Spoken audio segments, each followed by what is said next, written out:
धन्यवाद. महात्मा गांधी विद्या मंदिर नाशिक संचलित कला व वाणिज्य महाविद्यालय येवला, बहिशाल शिक्षण मंडळ, सावित्रीबाई फुले पुणे विद्यापीठ पुणे प्रायोजित संत गाडगेबाबा ज्येष्ठ नागरिक व्याख्यानमाला आपण महाविद्यालयामध्ये मागच्या 3 दिवसापासून साजरी करतो आहोत. या संत गाडगेबाबा ज्येष्ठ नागरिक व्याख्यानमालेच्या आजच्या 3ऱ्या दिवशी 3रं पुष्प गुंफण्यासाठी आपल्याकडं खास उपस्थित असलेले आजचे प्रमुख पाहुणे, नाशिक येथील प्रसिद्ध निसर्गोपचार तज्ज्ञ आदरणीय डॉक्टर श्यामकुमार दुसाने साहेब या ठिकाणी मंचावर स्थानापन्न झालेले आहेत, ज्यांच्या अध्यक्षतेखाली आजच्या या व्याख्यानाचा कार्यक्रम होणार आहे. त्या हरिभक्त परायण मीराताई जमधडे ताई याही मंचावर स्थानापन्न झालेल्या आहेत. श्रीराम ज्येष्ठ नागरिक संघाचे येवला तालुका अध्यक्ष तथा अखिल भारतीय ज्येष्ठ नागरिक संघाचे सन्माननीय सदस्य माननीय रावसाहेब दाभाडे गुरुजी हेही मंचावर स्थानापन्न झालेले आहेत. त्यासोबतच श्री स्वामी समर्थ ज्येष्ठ नागरिक संघ येवलाचे सन्माननीय अध्यक्ष माननीय राजेंद्रजी आहेर साहेब हेही मंचावर स्थानापन्न झालेले आहेत, ज्यांच्या संकल्पनेतून या महाविद्यालयामध्ये आम्ही विविध उपक्रम राबवत असतो, ज्यांच्या मार्गदर्शनातून आणि ज्यांच्या सहकार्यातून हे उपक्रम यशस्वीपणे आम्ही पूर्ण करतो, त्या उपक्रमांना सामोरे जातो. असे उपक्रमशील प्राचार्य आमचे कुटुंबप्रमुख आदरणीय डॉक्टर भाऊसाहेब गमे सर हेही मंचावर स्थानापन्न झालेले आहेत. या बहिशाल शिक्षण मंडळाच्या वतीनं आयोजित संत गाडगेबाबा ज्येष्ठ नागरिक व्याख्यानमालेचे आदरणीय सर स्वागताध्यक्ष आहेत. मंचावरील सर्व मान्यवर, मंचासमोर असणारे आमचे सर्व मान्यवर, नामोल्लेख मी टाळतो कारण सगळेच उपस्थित असणारे, समोर उपस्थित असणारे सर्व ज्येष्ठ मान्यवर आमच्यासाठी महत्त्वाचे आहेत, त्याच्यामुळं कुणाचाही नामोल्लेख न करता मंचावरील ज्येष्ठ मान्यवर तथा मंचासमोरील ज्येष्ठ मान्यवर, ज्येष्ठ नागरिक या सर्वांचं मी आजच्या या 3ऱ्या दिवशी पुनश्च एकदा महाविद्यालयाच्या वतीनं, बहिशाल शिक्षण विभागाच्या वतीनं खूप खूप स्वागत करतो आणि कार्यक्रमामध्ये पुढं जातो. कुठल्याही कार्यक्रमाची सुरुवात आम्ही प्रतिमा पूजनाने करत असतो. या महात्मा गांधी विद्या मंदिर शिक्षण संस्थेचे संस्थापक, कुळ कायद्याचे जनक, संयुक्त महाराष्ट्र राज्याच्या चळवळीचे अग्रणी नेते कर्मवीर भाऊसाहेब हिरे यांच्या प्रतिमेस पुष्प अर्पण करून, प्रतिमेचं पूजन करून आपण आजच्याही व्याख्यानाला सुरुवात करणार आहोत. मंचावरील मी सर्व मान्यवरांना विनंती करतो की आपण कर्मवीर भाऊसाहेब हिरे यांच्या प्रतिमेस पुष्प अर्पण करावेत, अभिवादन करावं आणि या कार्यक्रमाला सुरुवात करावी.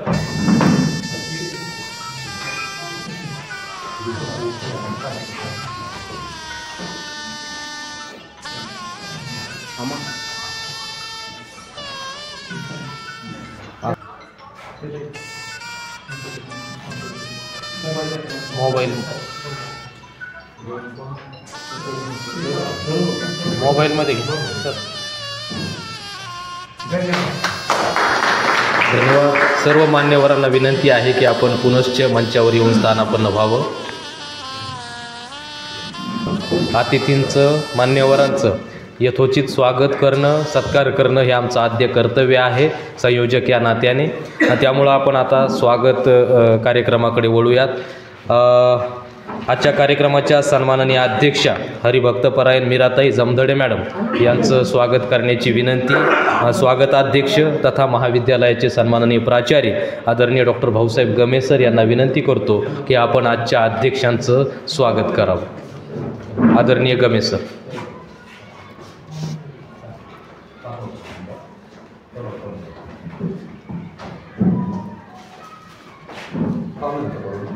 अध्यक्ष दोघांचंही करायचं.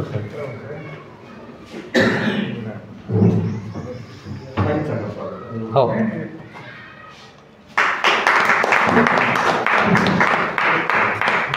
आजच्या कार्यक्रमाचे सन्माननीय पाहुणे, आजचे मार्गदर्शक डॉक्टर श्यामकुमार दुसाने सर नाशिकवरून खास सर आपल्यासाठी या ठिकाणी आलेले आहेत. सरांचंही यथोचित स्वागत सत्कार करण्याची विनंती मी स्वागताध्यक्ष तथा महाविद्यालयाचे प्राचार्य डॉक्टर भाऊसाहेब गमे सरांना विनंती करतो की आजच्या पाहुण्यांचाही आपण यथोचित सत्कार करावा.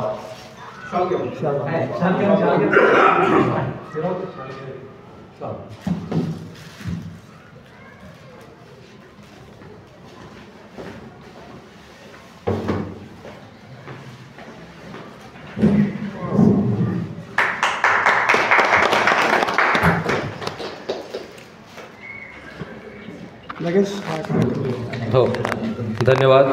यानंतर श्रीराम ज्येष्ठ नागरिक संघाच्या वतीनं पाहुण्यांचं स्वागत होणार आहे. त्याचे सगळे सूत्रे मी परदेशी सरांकडे देतो.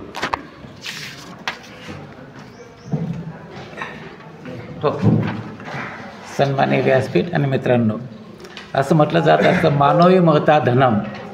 असं धन आपल्याला या ठिकाणी स्त्रीरूपाने आलेले आहे. तसंच नादू महाराजांची एक कविता आठवते, मी कधीच नाही म्हटले की तू दे माझं दर्शन. आज निसर्गाचं दर्शन आपल्याला या ठिकाणी प्राप्त झालेले आहेत. मी आमच्या संघाचे अध्यक्ष सन्माननीय दाभाडे गुरुजींना विनंती करते की त्यांनी डॉक्टर श्यामकुमार दोसाने सरांचं स्वागत करावं.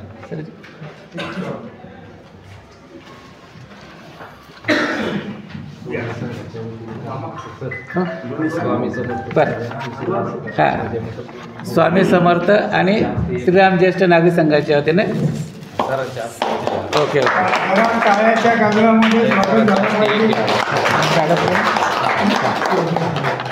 आयर साहेबांना अशी विनंती करतो की त्यांनी आजच्या कार्यक्रमाचे अध्यक्ष बिराताई जमदडे यांचं स्वागत करा.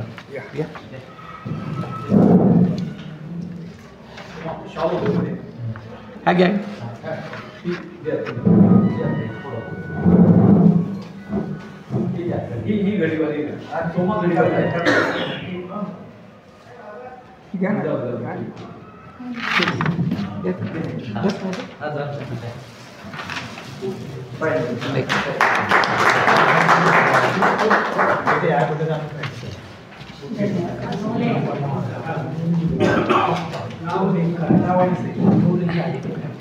श्रीराम ज्येष्ठ नागरिक संघ तथा श्री स्वामी समर्थ ज्येष्ठ नागरिक संघाच्या वतीनं सन्माननीय पाहुण्यांचं या ठिकाणी यथोचित स्वागत झालेलं आहे, सत्कार झालेला आहे.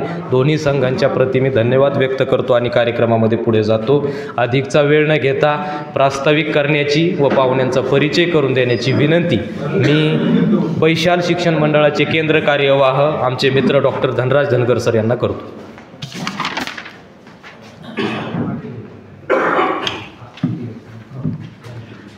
धन्यवाद सर.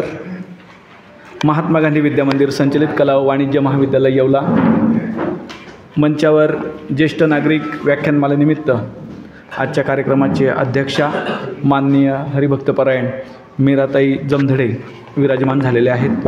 त्याचबरोबर आजचे प्रमुख अतिथी माननीय डॉक्टर श्यामकुमार दुसाने सर देखील विराजमान झालेले आहेत.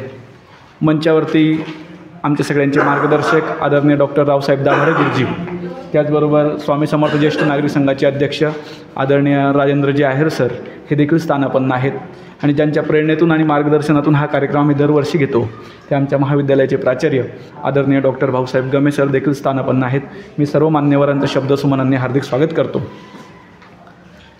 महाविद्यालयाची सामाजिक बांधिलकी म्हणून दरवर्षी आपण ज्येष्ठ नागरिक व्याख्यानमाला घेत असतो. यावर्षी या व्याख्यानमालेमध्ये पहिलं पुष्प डॉक्टर कमल आहेर मॅडम यांनी गुंफलेलं होतं. मराठी विभाग प्रमुख माजी देवळा महाविद्यालयाच्या कमल आहेर मॅडम महाभारतातील व्यक्तिरेखा या विषयावर बोलल्या होत्या. आणि काल तर या सगळ्या व्याख्यानमालेचा कळस होता. डॉक्टर सुषमा दुग्गड मॅडम यांनी भरभरून आमच्या सगळ्या ज्येष्ठ नागरिकांना खूप हसवलं आणि हास्ययोगाचं प्रात्यक्षिक घेतलं. म्हणजे घरी जाऊनही आम्ही जेव्हा व्हिडिओ पाहत होतो तर आम्ही हसतच होतो. कालचा दिवस पूर्ण हसण्यात गेलेला आहे. अशी एक सुंदर व्याख्यानमाला आपण आयोजित करतो आणि वेगवेगळे विषय त्या निमित्ताने आम्ही निवडत असतो. सावित्रीबाई फुले पुणे विद्यापीठाची एक संयुक्त कृतीसत्र होतं वक्ते आणि केंद्रप्रमुख यांचं आणि त्यानिमित्ताने आम्ही जे चांगले विषय आहेत आणि चांगले वक्ते आहेत त्यांना निमंत्रित करून ज्येष्ठांच्या समोर आणण्याचा प्रयत्न करत असतो. आज आपल्यामध्ये आदरणीय डॉक्टर श्यामकुमार दुसाने सर आहेत. सर निसर्गोपचार या पद्धतीवरती बोलत असतात. आपण आपला पूर्ण भारतीय इतिहास जर पाहिला तर आपल्याकडचं जे आयुर्वेद होतं त्याला अनन्यसाधारण महत्त्व आहे. काल परवा सरांची अँजिओप्लास्टी झाली शिंदे सरांची आणि आमचं बोलणं झालं. माझ्या आईला 4 ब्लॉक हृदयाचे सांगितलेले होते. 2 ब्लॉक 90% 80% आणि 2 ब्लॉक 60% असे होते. ती माधवबागची एक जाहिरात आपल्या टी व्हीवरती येत असते. आता मी काही माधवबागचा प्रतिनिधी नाही की त्यांनी मला पैसे दिले नाही जाहिरात करण्यासाठी, पण जे चांगलं आहे ते लोकांपर्यंत पोहोचलं पाहिजे म्हणून मी खास तुमच्यासाठी सांगतो की आईला 4 ब्लॉक सांगितले होते आणि डॉक्टरांनी अँजिओप्लास्टी सांगितलेली होती. 2 अँजिओप्लास्टी या आठवड्यात करू आणि 2 मग 15 दिवसाच्या गॅपनंतर आपण करू असं डॉक्टर म्हटले होते. जवळपास 6 लाख रुपये खर्च डॉक्टरांनी सांगितला होता. पण माझे एक मित्र माझ्याच वयाचे प्राध्यापक आहेत चाळीसगावचे, आणि त्यांना काही दिवसांपूर्वी हार्ट अटॅक असा येऊन गेला. तर ते म्हटले की डॉक्टर त्यांच्या फायद्यासाठी अँजिओप्लास्टी सगळ्यांना करूनच घ्या असं सांगत असतात. त्या अँजिओप्लास्टीचा नैसर्गिक खर्च 25,000 रुपये असतो, आणि ते एका पेशंटकडून एका अँजिओप्लास्टीत जवळपास 2 लाख रुपये घेतात ते. म्हणजे त्यांना जवळपास 1.5-2 लाख रुपये त्याच्यातून नफा मिळत असतो. आमच्या आईला जे डॉक्टरांकडे ॲडमिट केलं ते दिवसभरामध्ये 6-7 अँजिओप्लास्टी 10 अँजिओप्लास्टी करतात. मग आम्ही विचार केला की ते सर सांगतायत त्याचा विचार केला, आणि ते म्हटले की आमच्या वहिनी खोपोलीला राहतात, आणि त्या मला म्हटल्यानंतर अँजिओप्लास्टी झाल्यानंतर की तुम्ही तिथे का नाही गेलात भाऊ असं. तर त्यांनी त्यांची अँजिओप्लास्टी झाल्यानंतर सर माधोबागचा इलाज केलेला होता. आणि जरी तो ब्लॉक जो त्यांनी स्टेन टाकून मिटवलेला असला तरी त्यांचं पंचकर्म आयुर्वेदिक चिकित्सा आहे माधोबागची, तर त्यातून त्या सरांना पूर्णपणे रिलीफ नंतर पण मिळालेला होता, म्हणजे अँजिओप्लास्टीच्या नंतर. मग ते म्हटलं की तुम्ही अँजिओप्लास्टी करूच नका, आईला आधी डायरेक्ट घेऊन जा. मग मी डॉक्टरांना विचारलं की आईला दूर नेलं तर काही अडचण होईल का. तर डॉक्टर म्हटले की नाही, तसं अजून आता 15 दिवस महिनाभर तसं काही नाही. म्हणलं तुम्ही उशीर करू नका, लवकर अँजिओप्लास्टी करून घ्या. म्हटलं ठीक आहे, मग 15 दिवसाचा वेळ येतं. मग मी माधोबागच्या डॉक्टरांशी संपर्क साधला, आणि डॉक्टरांनी सांगितलं की नाही, तुमची आईला जरी चोकअप झालेलं असतील काही नस, तर त्याच्या बाजूला नैसर्गिक बायपासची एक सिस्टीम असते आपल्या हृदयामध्ये. फक्त त्या नसा ज्या असतात ना, एक मुख्य नस जी असते ती मोठी असते, आणि बाजूच्या नस ज्या असतात त्या बारीक असतात. त्यामुळे रक्तपुरवठा जो होतो तो थोडा कमी होतो. तर तुम्ही जर पंचकर्म रेग्युलर केलं तर त्या नसांची साईज वाढते, म्हणजे मोठ्या होतात, फुगतात त्या नस, आणि मग तुम्हाला तो हार्ट अटॅकचा धोकाच राहत नाही. या थेरपीवर आमची थेरपी आहे. आणि तुम्ही ते डॉक्टर रोहित साने माधोबागचे आहेत, ते व्याख्यान देताना म्हणतात की तुम्ही तुमच्याकडे जास्तीचा माल शरीरामध्ये साठवलेला आहे, तुम्ही जास्त खातात किंवा झोपण्याच्या वेळा पाळत नाही, त्यामुळे तुमच्या शरीरातले ब्लॉकेज वगैरे होतात. आपण जर त्याला एक रुटीन लावलं किंवा जो जास्तीचं झालेली ऊर्जा जी शरीरामधली ती जर वापरून घेतली तर ते ब्लॉकेज, ते कोलेस्टेरॉल कमी होऊन जातं, आणि मग तुम्हाला चांगला त्याचा बेनिफिट मिळतो. तर आईला आम्ही तिथे घेऊन गेलो, आणि आईचे आता 4ही ब्लॉक नील झालेले. ही निसर्गोपचाराची शक्ती आहे. ते रोहित सानेंकडे 8 दिवस तिथे ते खोपोलीला पंचकर्म केलं, आणि नंतर आम्ही दर महिन्याला एक पंचकर्म त्यांचं असतं, आणि तिथे ते 8 दिवसाचे काहीतरी 80,000 राहणं खाणं, आणि निसर्गरम्य ठिकाण आहे अगदी. त्यांचा तिथे दवाखान्यात गेल्यासारखं वाटत नाही, हॉटेलमध्ये आल्यासारखं असं वाटतं. प्रत्येकाला स्वतंत्र कॉटेज वगैरे आहेत. आणि त्याच धर्तीवरती जेव्हा मी सरांचं ऐकलं तिथे परिचय की सर निसर्गोपचार तज्ज्ञ आहेत, आणि सरांचेही असे निसर्गोपचार केंद्र आहेत. तर मी म्हटलं सरांना पण आपण निसर्गोपचाराची माहिती देण्यासाठी म्हणून आमच्या ज्येष्ठ नागरिकांच्या समोर आणलं पाहिजे, आणि म्हणून मी सरांना निमंत्रित केलं होतं. सरांचा मी थोडक्यात परिचय करून देतो. आदरणीय डॉक्टर श्यामकुमार दुसाने सर हे निसर्गोपचार महर्षी आहेत, चिकित्सा रत्न. मागील 30 वर्षापासून ते निसर्गोपचार, योग, ॲक्युप्रेशर, मसाज, रामचरित मानसवर आधारित विना औषधी उपचार, तसेच स्माईल मुद्रा मेडिटेशन अशा अनेक औषधी विरहित उपचार पद्धतींच्याद्वारे हजारो व्याधीग्रस्तांना आतापर्यंत सरांनी ट्रीटमेंट दिलेली, रोगमुक्तीचा आनंद दिलेला आहे. सावित्रीबाई फुले पुणे विद्यापीठाचे ते अधिकृत बैशाल वक्ता आहेत. श्री संत निसर्गोपचार सेंटर, श्री क्षेत्र खेडले झुंगे, तालुका निफाड, जिल्हा नाशिक येथे 20 बेडचं सरांचं निसर्गोपचार सेंटर आहे. निसर्गाच्या सानिध्यात रोगमुक्तीचा आनंद लवकर मिळतो. नाशिक येथे साई समर्थ निसर्गोपचार केंद्र मागील 15 वर्षापासून सुरू आहे. साई समर्थ नॅचरल ज्यूस सेंटर हे नाशिक येथे 20 वर्षापासून सर चालवतात. त्याद्वारे आरोग्य चांगलं राहावं यासाठीचा उपक्रम ते राबवतात. नाशिक जिल्हा नशाबंदी मंच याचे गुटखा विरोधी सर प्रमुख आहेत. सुवर्ण विश्वकर्मा संस्था नाशिकचे सर अध्यक्ष आहेत. इंटरनॅशनल नॅचरोपॅथी ऑर्गनायझेशनचे सर सदस्य आहेत. आरोग्यावर बोलू काही आणि निसर्गोपचार ते व्यसनमुक्ती अशा वेगवेगळ्या विषयांवरती सरांनी आजवरती खूप व्याख्यानं दिलेली आहेत. श्री स्वामी समर्थ अपार्टमेंट, सप्तशृंगी नगर रोड, नाशिक. सर आपल्याच जिल्ह्यातले, नाशिकला राहतात. असा सरांचा परिचय आहे. सरांच्या मार्गदर्शनातून त्यांच्या निसर्गोपचार पद्धतीविषयी आपल्याला अधिकची माहिती होणार आहे. मी पुनश्च एकदा आदरणीय सरांचं, त्याचबरोबर आजच्या अध्यक्षा आदरणीय मीराताई यांचं आणि मंचावरील सर्व मान्यवरांचं शब्दसुमनांनी हार्दिक स्वागत करतो. आपले सगळे ज्येष्ठ नागरिक इथे येतात आणि आम्हाला प्रोत्साहित करतात ही व्याख्यानमाला घेण्यासाठी, म्हणून आपल्या सगळ्यांचंही हार्दिक स्वागत करतो आणि माझं प्रास्ताविक थांबवतो. धन्यवाद.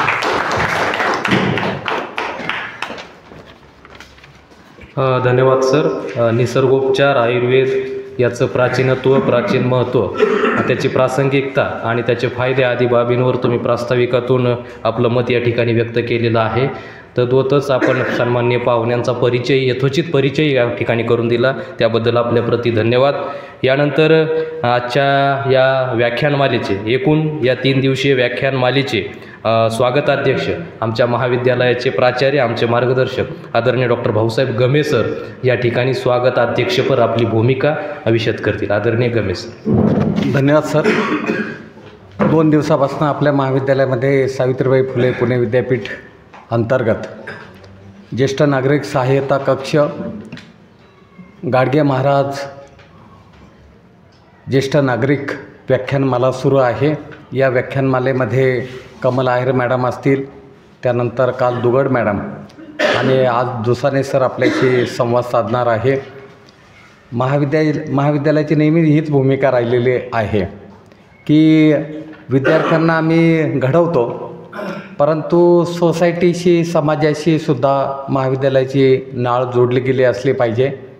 आणि या अनुषंगाने आम्हाला चांगला प्रतिसाद मिळतो. म्हणजे आम्ही सेंद्रिय शेतीवरती काही प्रयोग केले, त्यासाठी अनेक तज्ज्ञांना महाविद्यालयामध्ये बोलवलं, विद्यार्थ्यांना काही ट्रेनिंग दिलं. त्यानंतर आम्ही राष्ट्रीय सेवा योजनेच्या अंतर्गत जे गाव दत्तक घेतो त्या गावातील नागरिकांची मेडिकल चेकिंग करून घेणं, त्यांना काही प्रॉब्लेम्स असतील ते समजावून घेणं, त्यानंतर त्या गावातले माती चेक करणं, तिथलं पाणी चेक करणं, की जेणेकरून आपल्याला समाजासाठी काही काम उभं करता येईल. मग इथला सरकारी दवाखाना असेल किंवा पोलीस स्टेशन असेल किंवा जे शासकीय कार्यालय आहे त्यांच्याशी कोऑर्डिनेशन करत आम्ही वेगवेगळे उपक्रम महाविद्यालयामध्ये राबवतो. हा दृष्टिकोन आमचा असा आहे की व्याख्यानमाला असेल किंवा हे सगळ्या गोष्टी की बऱ्याच वेळेला आपण विद्यार्थ्यांना ज्ञान देतो, पण ते ज्ञान युटिलाइज करण्याची ताकद त्यांच्याजवळ निर्माण करू शकत नाही. म्हणजे एखाद्याला शेती करायची पण शेतीचं तंत्रज्ञानच त्याच्यापर्यंत नसेल तर तो तेवढी प्रभावी शेती करू शकणार नाही. त्या अनुषंगाने विद्यार्थी जागृत करतो. आम्ही इतके छोटे छोटे प्रयोग करतो, तुम्हालाही थोडीशी गंमत वाटेल, पण आम्ही जे मुलं महाविद्यालयामध्ये येतात 18+ आहे, त्यांनी लायसन काढलं की नाही मी त्यांना विचारतो, लायसन असेल तर कॉलेजच्या आवारात गाडी आणायची, नाही तर आणायची नाही. त्याच्यासाठी मग चौफुलीवरती जाऊन ज्या गाड्या जातात त्या चेक करायला लावल्या, त्यांना थांबवायचं. आमचा वडगावला कॅम्प होता, तिथे मुलं थांबवले, म्हणजे गाड्या थांबवायच्या आणि प्रत्येकाला फक्त त्याला एक गुलाबाचं फूल द्यायचं, तुझं लायसन दाखव म्हणायचं. नसेल तर आम्ही काही कार्यवाही करायची, आम्हाला काही अधिकार नाही येते, पण आम्ही अवेअरनेस त्यांना करू शकतो. आणि मग त्या अनुषंगाने ते सगळे जे ड्रायव्हर जात होते किंवा ज्यांच्याकडे नव्हते लायसन ते ठेवायला लागले आणि 8 दिवसात 7 दिवसात आम्हाला तो चांगला रिझल्ट मिळाला.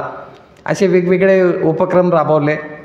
माझ्या एक गोष्ट लक्षात आली होती की आपण मार्केटला गेल्यानंतर जे ॲक्सिडेंट जास्त होतात ते ज्या ट्रॉली असतात तिला आता कारखान्यांनी बघा, प्रत्येक कारखान्याने ते जरा छानपैकी लावलं आहे ते सगळं बोर्ड.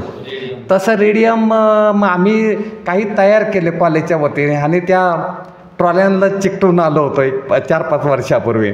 तर आम्हाला त्याचे खूप चांगले रिझल्ट मिळाले, कारण लोकांना कळतं की अरे ही ट्रॉली चाललेली, कधी कधी 2 ट्रॉल्या असतात, अंधारात कळत नाही, मग एक ट्रॉली गेली म्हणून माणूस मध्ये येतो आणि तिथे अपघात घडतो.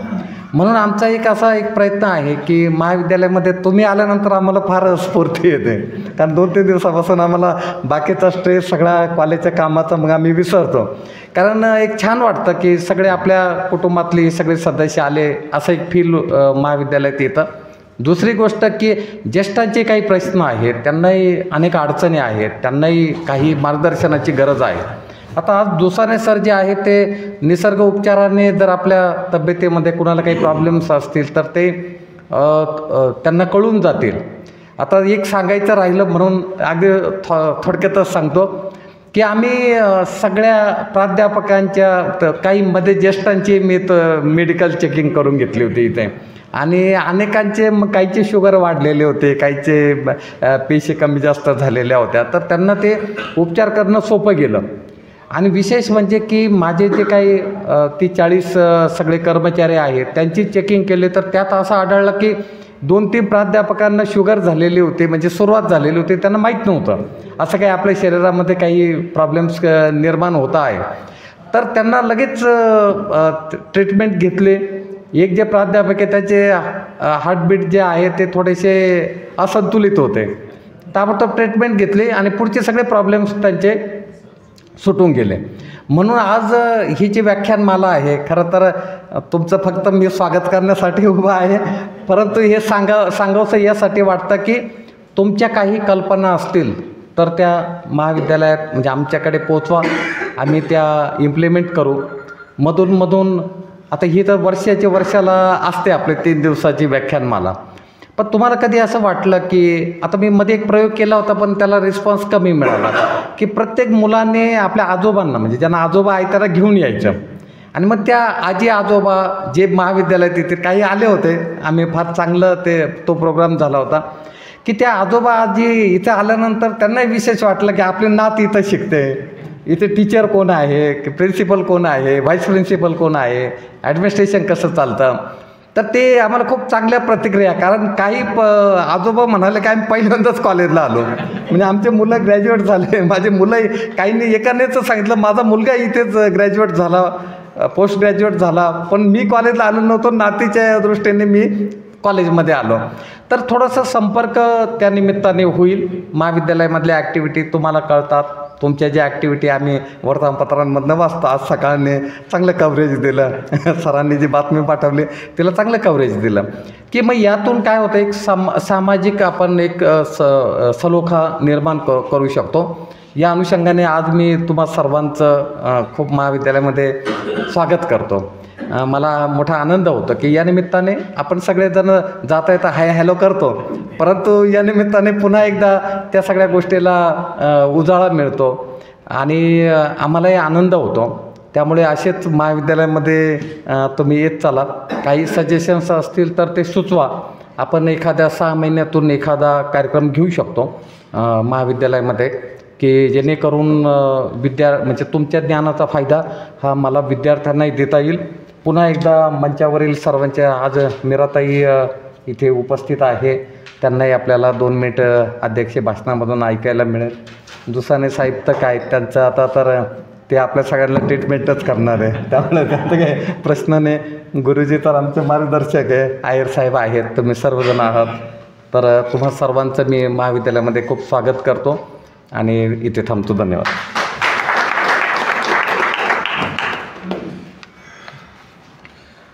धन्यवाद सर. आपणही समाजाचे देणे लागतो या सामाजिक बांधिलकीतून, सामाजिक भावनेतून महाविद्यालयामध्ये विविध उपक्रम आदरणीय प्राचार्य साहेबांच्या मार्गदर्शनाखाली या ठिकाणी आयोजित केले जातात. त्याचाच भाग म्हणजे संत गाडगेबाबा ज्येष्ठ नागरिक व्याख्यानमाला आहे. आदरणीय साहेबांप्रती मी खूप खूप कृतज्ञता व्यक्त करतो, धन्यवाद व्यक्त करतो. आणि आजचे आपले वक्ते नाशिक येथील प्रसिद्ध निसर्गोपचार तज्ज्ञ तथा व्याख्याते आदरणीय डॉक्टर श्यामकुमार दुसाने सर यांना विनंती करतो की आपण आमच्या या ठिकाणी उपस्थितांना मार्गदर्शन करावं. आदरणीय दुसाने सर. आदरणीय व्यासपीठ आणि इथले सगळे सिनियर सिटीजन्स, आज आपण एका वेगळ्या दुनियेत जाणार आहोत. आज जो हा मला इथे माझी ही सगळं सांगायची संधी मिळालेली आहे, ती संधी जसं सरांनी सांगितलं किंवा सिनियर सिटीजन्स मी बोलवले, तसं मी पंचवटी महाविद्यालयाचा विद्यार्थी आहे. ज्यांनी मला शिकवलं त्या शिकवलेल्या जागेवरती मी सांगायला इथे आलेलो आहे. शेवटी दुनिया गोल आहे. आपण जे काही शिकतो ते फक्त प्रोड्यूस करता आलं पाहिजे. नाशिक जिल्ह्यात गेल्या अनेक वर्षापासून मी निसर्गोपचार करतो. आता सरांनी त्यांचा एक अनुभव सांगितला तुम्हाला की हृदयाचे ब्लॉकेज, जे 4 ब्लॉकेज सांगितले, ज्यांनी ते आयडेंटिफाय केलं त्याचे प्रूफ असते, त्याची एक CD निघते आणि ती CD दाखवली की इथे ब्लॉकेज आहेत. असे 4 ब्लॉकेज निसर्गोपचाराने निघून गेलेत, ते ड्रॅन झालेत, वाहून गेलेत आणि त्या नॉर्मल जीवन जगायला लागल्यात. सोपं आहे की कठीण आहे? कठीण कोणी केलं? आम्ही केलं, आमच्या मेंदूनी केलं आहे ना. तुमच्याजवळ हा जो परमात्मा आहे, देव आहे, ज्याला काही आपण मानतो, त्याने तुमच्याकडे सगळं काही दिलेलं आहे. फक्त त्याचा वापर कसा करायचा हे शिकवायला गुरु लागतो. काय लागतं? गुरु लागतो. आमची जी संस्कृती आहे हिंदू धर्माची, ही हिंदू धर्माची संस्कृती हे सायन्स आहे. हे असं नुसतं सांगितलं केलं असं नाही आहे. ते अनादि अनंत आहे. फक्त त्याचा वापर करणं आम्ही थांबवलं म्हणून आम्ही आजारी व्हायला लागलो. रामचरितमानस हे पुस्तक नाही आहे, हे जीवन जगण्याची कला आहे. त्याच्यामध्ये लोक सांगतात राम, लक्ष्मण, सीता, कैकेयी, दशरथ, भरत, ही जी नावं आहेत ती फक्त नावं आहेत. त्याच्यामध्ये तुम्हाला जीवन कसं जगायचं याची माहिती दिलेली आहे.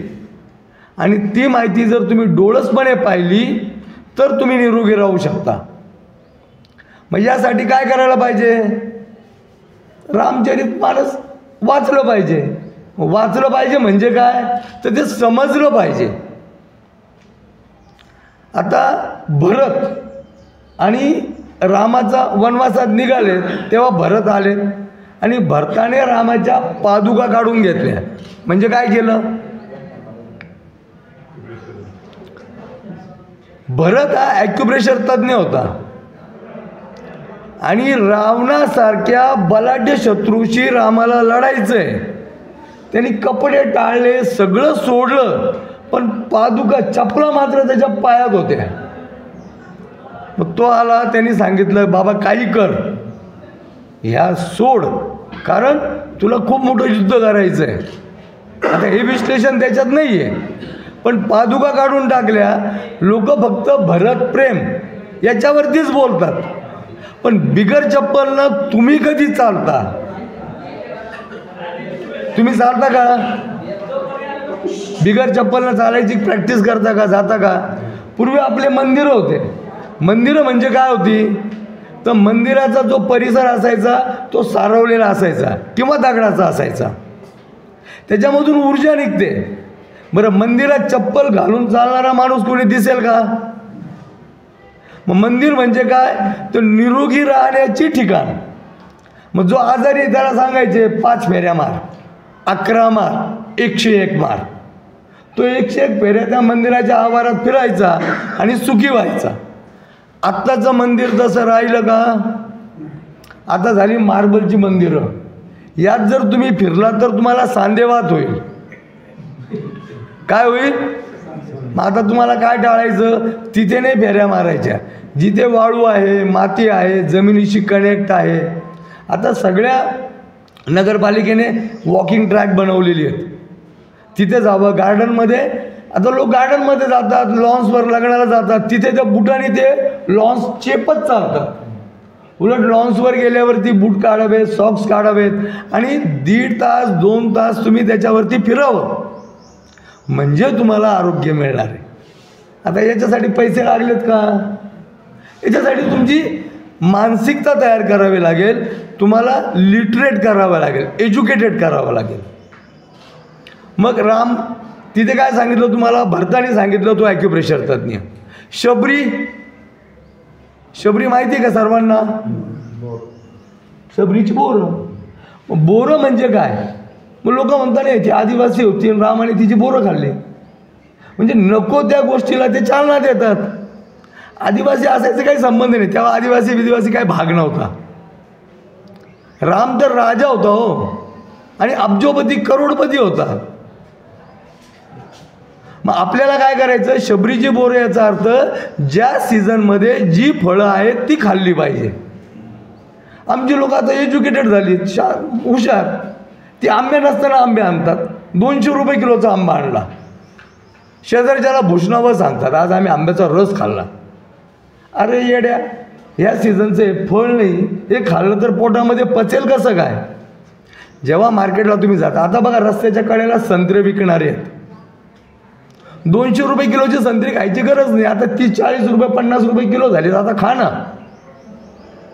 म्हणजे जेव्हा फळांचा बहर येतो त्या निसर्गाने त्या वेळेस ते फळं तयार केलेली आहेत ती खाता आली पाहिजे.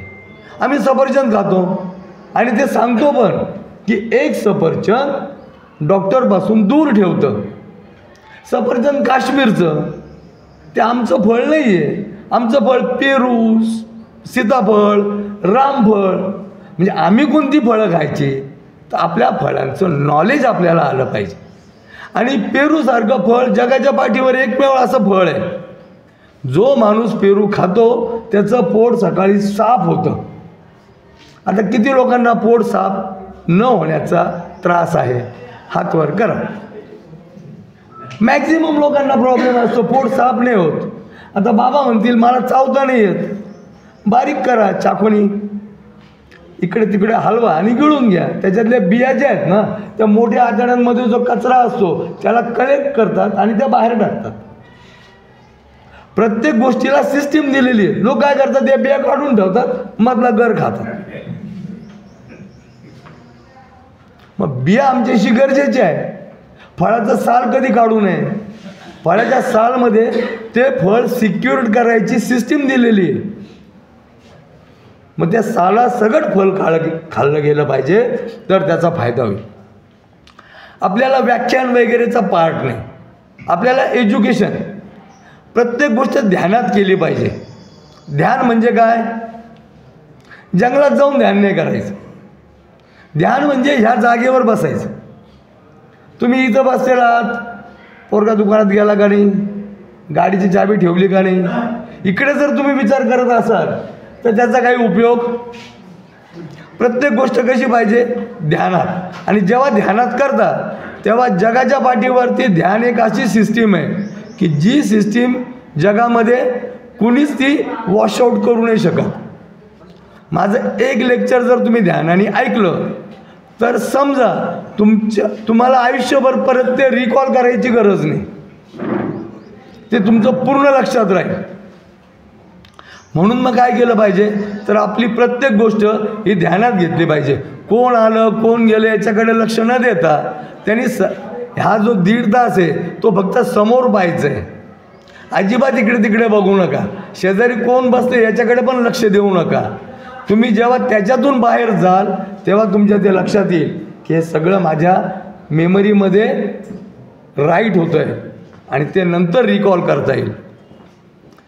जगामध्ये सगळ्यात महत्त्वाचं काय, तुमच्या दृष्टीनं काय महत्त्वाचं आहे? आरोग्य, अजून श्वास, अजून हे जे शरीर आहे ना, जे तुम्हाला फ्री गिफ्ट मिळालेलं आहे, तुम्ही अजून हयात आहात याच्याबद्दल तुमचं अभिनंदन. कारण तुमच्याबरोबरचे कितीतरी लोक अजून निघून गेले असतील, गेले की नाही, शेजारचे बाजारचे काही आहे की नाही, तर तुम्ही आहात तर त्याचं अभिनंदन केलं पाहिजे.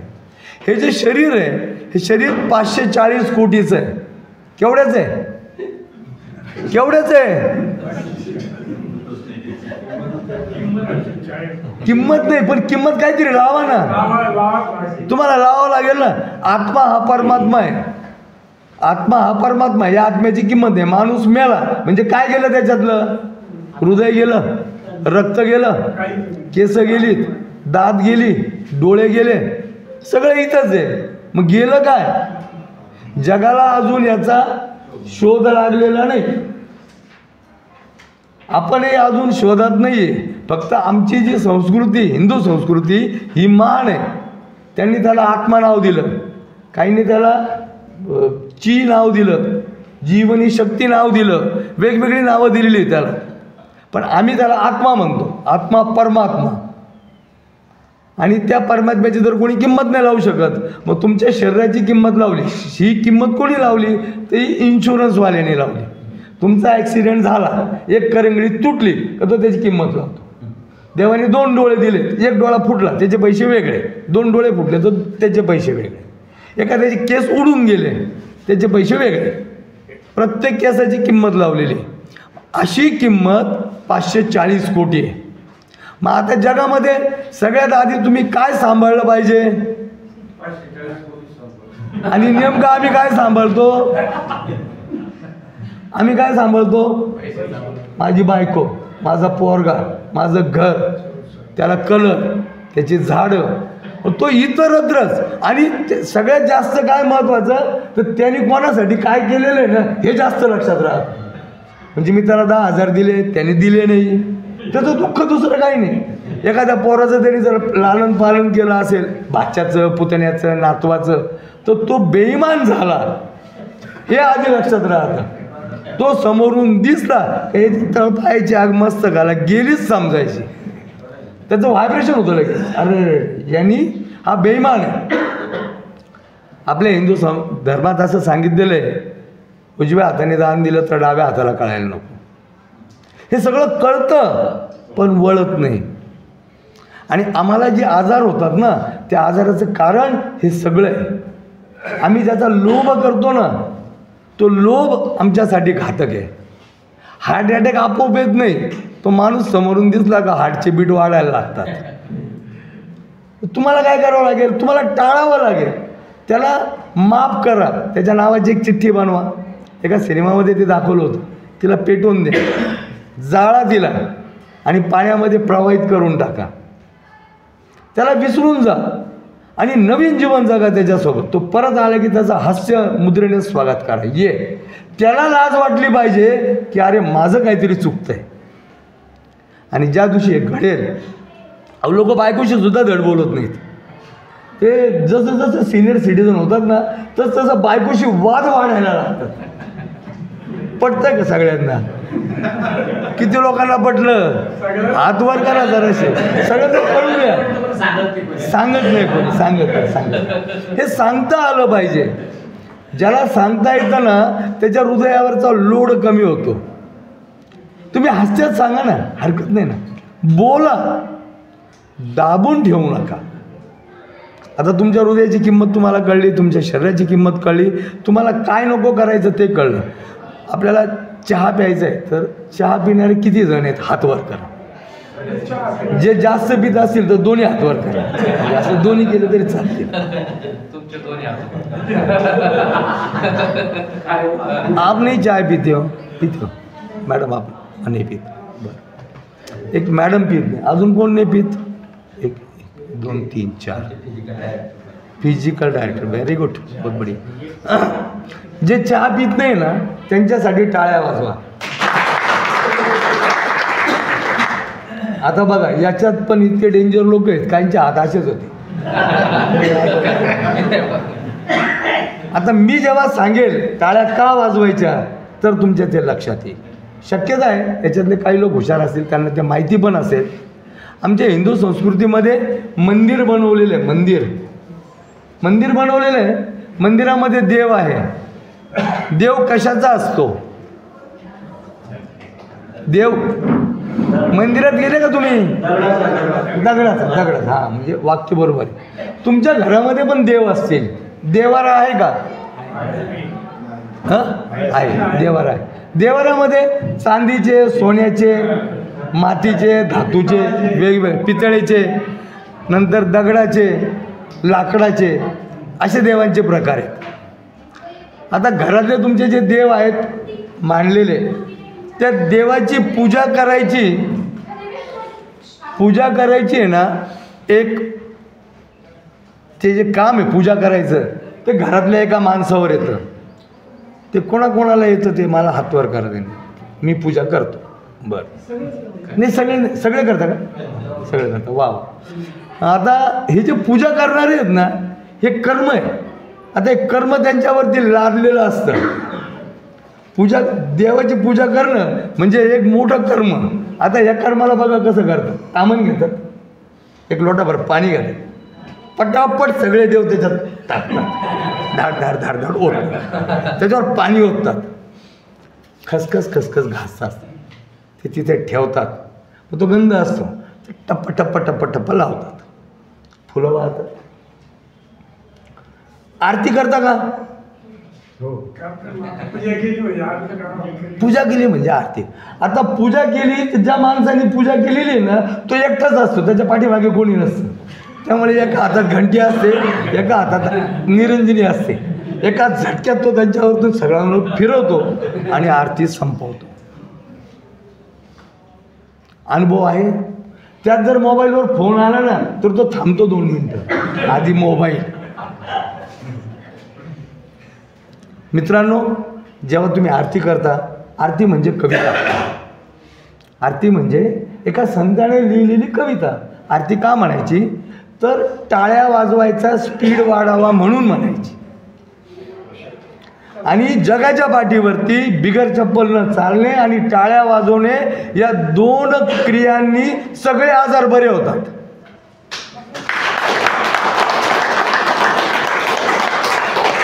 टाळ्याचा आवाज नाही. या कॉलेजला कळलं पाहिजे इथे कमी लोक आहेत आणि ते पण सगळे रापलेले, त्यांचा आवाज कसा आला पाहिजे. बजाव टाळी.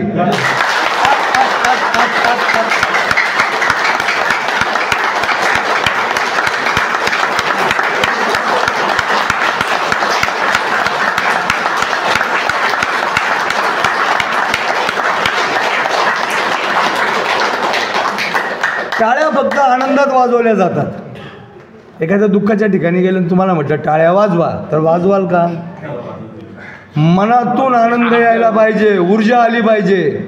आणि ऊर्जा आली की माणूस टाळ्या वाजवतो. टाळ्या वाजवल्या की निरोगी राहतो. सोपं आहे की कठीण आहे? किती लोक रोज करतात? Very good, very good. तुम्ही दिसता पण चांगले आहात, म्हणजे तब्येत छान आहे. जे करतात ते करतात. बिगर चप्पलनं किती लोक चालतात? Very good. रोज सकाळी आहे ना 15 मिनटं 20 मिनटाचा, हे तुमच्या घरी बंगला आहे, जागा आहे, चपला काढा. अहो, झाडांची जी पानं गळत असतात पिकलेली ती काढा. तोंडामध्ये ब्रश घ्या आणि गार्डनला चक्कर मारा. सकाळी ओझोन असतो. ही पूर्वीची लोक जी होती ना ही गावात राहायची. गावात राहिली तर संडासला बाहेर जायचे. बाहेर किती जायची? जोपर्यंत लागत नाही तोपर्यंत चालतच राहायचं. जिथं लागली तिथं थांबायची, पोट साफ करायची, परत घरी यायची. सोपं होतं की कठीण होतं? आज काय झालं? संडास कुठे? संडास कुठे? किचनच्या शेजारी, घरात संडास. आता तो का तो मेरा संडास जब लगेगा तब जाऊंगा. सकाळी उठतो 8:30ला. उठतो किती वाजता? 8:30ला. सूर्योदयानंतर हा जो मळ आहे ना तो आपोआप कडक होतो. मग कडक झाला, 2 दिवस जर संडास नाही झाली तर 3ऱ्या दिवशी तो कायम चूर्ण घेतो. खायचं बंद नाही, पोटात चूर्ण टाकायचं आणि अननॅचरल त्या मळाला बाहेर काढायचं. जगामध्ये सगळ्यात सुखी कोण? तर जो सकाळी उठल्या उठल्या संडासला जातो, सूर्योदयाच्या आत उठतो, संडासला जातो, पोट साफ होतं. जगाच्या पाठीवर त्याला कुठलाच आजार नाही. आज आमचं तुम्ही बघा ना, टी व्ही लावला ना कायम चूर्ण, सफा चूर्ण यांच्याच जाहिराती जास्त आहे. आणि त्यांना माहिती की सगळे रोगी त्याच्यापासूनच आहे. आपल्याला काय करावं लागेल? आता ते जे जायचे तिथे काय व्हायचं तर सकाळी सूर्योदयाच्या आत अर्धा तास आणि अर्धा तास नंतर ओझोन खाली आलेला असतो. हे पूर्वीचे लोक शास्त्रज्ञ होते, त्यांनी ते सिस्टीम लावली होती. बाईनी उठायचं, झाडून काढायचं, एवढं वाकायचं, खरं खरं झाडायचं. ते झाडलं, तिची मान पाठ ओके. त्या बायकांच्या हातात एवढ्या बांगड्या असायच्या. त्यांना 12 मुलं झाली, त्यांना काही प्रॉब्लेम नाही. आत्ताच्या बाईला एक पोरगं झालं का तिची पंचर. एवढी भयानकता आहे. मग त्या बांगड्या कशाचं प्रतीक होत्या? ते ऑर्गन्स ऑपरेटिंगच्या सिस्टीम होत्या. आमच्या बाईच्या हातात एकही बांगडी नसते. मग तिला सगळे आजार आहेत. ओव्हरीजचे आजार आहेत, पोटाचे आजार आहेत, पोट सुटलेलं आहे. या सगळ्या सिस्टीम्स का झाल्या? हातामध्ये बांगडी नाही म्हणून. सगळ्या गोष्टीला शास्त्रीय कारण आहे. फक्त आम्ही काय केलं? त्याचा जो डोळसपणे वापर करायचा आहे तो केला नाही. सकाळी ओझोन खाली आला, माणूस सकाळी चालायला लागला, तो तितक्या लांब गेला, तिथून परत आला.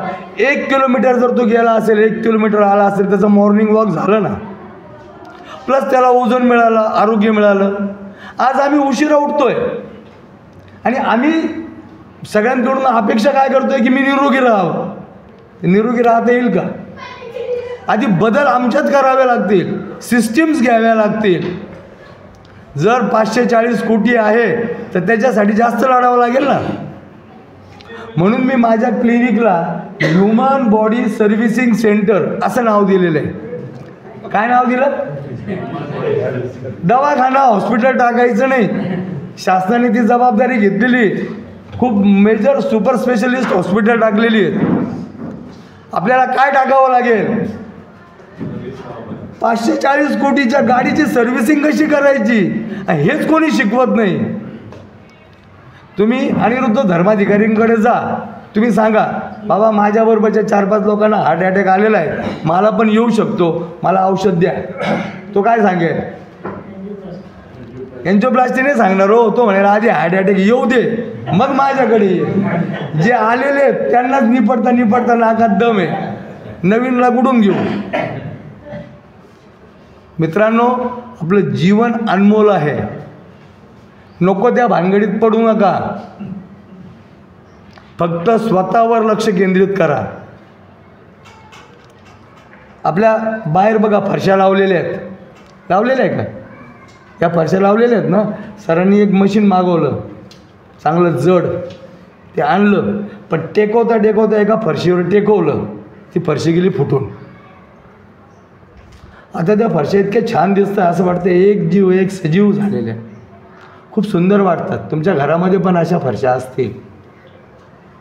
ती तुटलेली फरशी सर तशीच ठेवतील का? काय करतील? आत्ताच एका कारागिराशी बोलत होते, मी ऐकलं त्यांचं बोलणं, ऑफिसमध्ये बोलत होते आणि कारागिराबद्दल बाबांनी वर्णन पण सांगितलं मला त्यांनी, किंवा कारागीर कशा असतात. आजकाल सगळे मिळणं सोपं, पण कारागीर मिळणं कठीण. ती फरशी फुटली म्हणून त्यांनी कारागीर बोलवला. कारागीर इतके चतुर झालेले आहेत, त्यांच्याकडे सगळ्या प्रकारच्या मशीन आहेत. ती तेवढीच फरशी कापतील, तेवढीच बसवतील. ती 1-2 महिने जरा बदलल्यासारखी जाणवेल. 6 महिन्यांनी आपलं जीवन पण तसंच आहे. तुमच्या कुटुंबात ज्या आहात तुम्ही आत्ता, त्या कुटुंबामध्ये बायको, पोरगा, सून, नातू या सगळ्या फरशा आहेत. पण तुमची फरशी फुटली का ती काढली, कारागीर तयारच आहे बदलायला. दुसरी बसवेल, संपून टाकेल विषय. 1-2 महिने तुमच्या फोटोवर हार दिसतो, तोही म्हणतो बापाने माझ्यासाठी खूप काही सोडून गेलेला आहे. सोडला असेल तर म्हणेल, नाहीतर म्हणणार नाही. आणि स्त्रियांचं तर एवढं कठीण आहे, ते ज्या घरात आधी असतात त्या घरातली फरशी असते, तिथून काढून तिला दुसऱ्या घरात बसवलं जातं.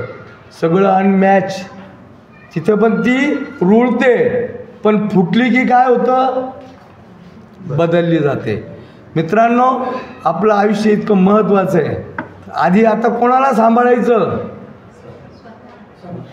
बोलत जावं. तुम्हाला ऐकायला येतं ना सगळ्यांना? मशीन कोणाला आहे? स्वतःला. हां, बोलत चला. म्हणजे तुम्ही इथं आहे ते मला कळतं. नाही तर मी आपलं प्रवचन देणार, जय हरी म्हणणार आणि निघून जाणार. आधी कोणाला सांभाळायचं? स्वतःला. जगायचं आहे. कुणासाठी जगायचं? स्वतःसाठी जगणं हा सर्वात मोठा उपक्रम आहे. हा जर जमला तर सगळं ठीक आहे. तुम्ही याच्यासाठी त्याच्यासाठी कुणासाठीही करा, सगळे कृतज्ञ आहेत. सगळे कृतज्ञ आहेत. त्यामुळे जीवन जगायचं आपल्यासाठी. माझं वय फक्त 62 वर्ष आहे. किती? 62. तुमच्याच रांगेत आहे ना मी पण वाटतो का? सकाळी दाढी करायची, केसांना कलप लावायचं ना. माझ्या डोक्यावर आहे तर मी वाढवणार. मी डान्स पण करतो, नाचतो पण, गाणे पण म्हणतो. आणि सुखी जीवनाची जी संकल्पना आहे ना, सुखी जीवनाची संकल्पना घेऊन चालतो. मित्रांनो, मी जसं तुमच्यात वावरतोय तसंच लहान मुलांमध्ये पण वावरतो. त्यांचे प्रश्न वेगळे आहेत. त्यांचे प्रश्न वेगळ्या तऱ्हेनं सोडावे लागतील. आपले प्रश्न वेगळे आहेत. सुनेला मुलगी माना असं सगळेजण सांगतात, पण मानावं का? कशाला मानावं ना? बळजबरी तुम्ही तिला मुलगी मुलगी म्हटले ना, ती पण अशी त्रस्त होऊन जाते. काय लावलं बा, माझ्या बापाचा अधिकार हा का बरं घेतो? सुनेला सून राहू द्या ना, तिला हक्काने सांगता आलं पाहिजे ना. तुम्ही जेव्हा त्या सगळे बंधनातून तिला फ्री वातावरण द्या, म्हणजे सासरेपणा गाजवू नका. तुमच्या हातून जेवढी कामं होतात तेवढी तुम्ही स्वतः करा ना. प्रत्येक कामाला तिला बोलवू नका. आणि एक लक्षात ठेवा, तुमची कामं तुम्ही तुमच्या हाताने कराल ना तरच निरोगी राहा, नाही तर तुमचं आरोग्य संपलं. आपल्याला सुखी होता आलं पाहिजे, आणि सुखी होण्यासाठी खूप सोपं आहे. स्वतःच्या जीवनाकडे लक्ष द्यायचं, स्वतःच्या आरोग्याकडे लक्ष द्यायचं. आता आरोग्यासाठी तुम्हाला मी सांगितलं की आपल्या इथे एक ट्यूब लावलेली आहे, ती ट्यूब बंद करायची. ती ट्यूब बंद करायची. काय कराल तुम्ही? बटन कुठे? बोर्ड लावलं, हे तर माहिती. आता बटन आहे, ट्यूब बंद करायची तर ट्यूबच बंद होईल, आणि फॅन बंद करायचा तर फॅन बंद होईल. म्हणजे ज्या वस्तू लावलेल्या आहेत त्याची बटणं एका भिंतीवर दिलेली आहे, तिथं बटणं असतात, ती बटणं दाबली की ते ऑपरेट होतात. ह्या निसर्गाने तुमची बटणं बनवलेली आहेत, आणि ती बटणं तळ हात आणि तळ पायावर दिलेली आहेत. म्हणून आमचा जो आधी समाज आहे, आमचा जो सनातन धर्म आहे, त्याच्यामध्ये टाळी वाजवायचं महत्त्व आहे. इथे सगळे स्विच आहेत. इथे कराग्रे बसते लक्ष्मी कर मूले सरस्वती कर्म देदू गोविंदा सुप्रभाते कर दर्शनम. इथे लक्ष्मी भिक्ष्मी कुछ नाही आहे. इथे काय आहे तर तुमच्या शरीराचं, तुमचा जो आत्मा परमात्मा, त्याचे स्विच इथे दिलेले आहेत. आता ज्या लोकांना पोट साफ होत नाही ज्यांचं, त्यांच्यासाठी मी तुम्हाला पॉईंट सांगतो. हा हात असा धरा, डावा. मी हा केला, सगळ्यांनी उजवा केला म्हणून त्यांना डावा सांगायला. डावा हात उभा केला असा. उजव्या हाताची 2 बोटं पकडा, उजव्या हाताची 2 बोटं. या 2 बोटांनी हे 2 बोटं जी आहेत, म्हणजे ही जी 4 बोटं आहेत, 4 बोटाच्या मधोमध दाबायचं, असं असं दाबायचं.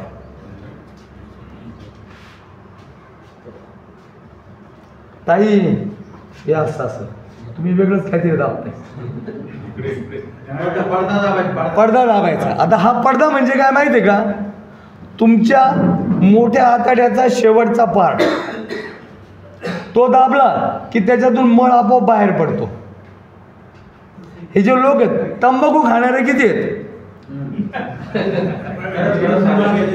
आता हे जे तंबाखू खाणारे आहेत ना, हे कायम काय सांगतात, मी परत एकदा सांगेल ताई सगळ्यांना, परत एकदा तो पाठ समजून सांगेल. आपल्याला वेळ आहे.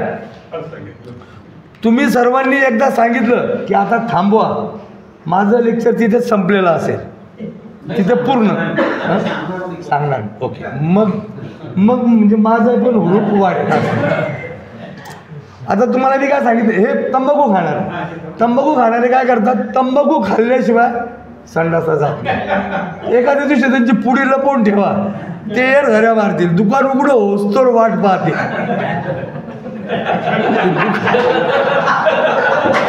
त्यांना होणारच नाही. आता तंबाखूचा त्याचा काही संबंध आहे का? नाही, संबंध आहे. त्याचा संबंध असा आहे, हे जे हा जो पार्ट आहे ना सर, हे मोठी आतडी आणि लहान आतडी, याच्यावरती जेव्हा तुम्ही असं असं मळता तेव्हा तो मळ आहे ना गुदद्वाराकडे जातो. आता हे तंबाखू मळताना ते असं असं मळतात, त्याला ठोकतात आणि मग तोंडात टाकतात, म्हणजे ती रेडी झालं. पण तंबाखूने कॅन्सर होतो हे सत्य आहे. म्हणजे तुम्हाला काय बंद करावं लागेल? तुम्ही गुलाबाची फुलं घेतली, पाकळ्या घेतल्या, काही नाही घेतलं, आणि घरात बसल्या बसल्या टी व्ही बघता बघता असं असं करत राहिलात तरी पण तुमच्या पोटामधला मळ ॲटोमॅटिक गुदद्वाराकडे जायला सुरुवात होईल. सोपं आहे. आपल्याला कळलं पाहिजे ना, हे सायन्स आहे. सुजोग नावाची ॲक्युप्रेशरची जी थेरपी आहे तिच्यामध्ये मी MD केलेलं आहे. मी तुमच्या तळ हातावरनं टाळ्या जोरात वाजवा. मला त्या अशा थोड्याशा टाळ्या आवडत नाही, कानाला त्रास होतो.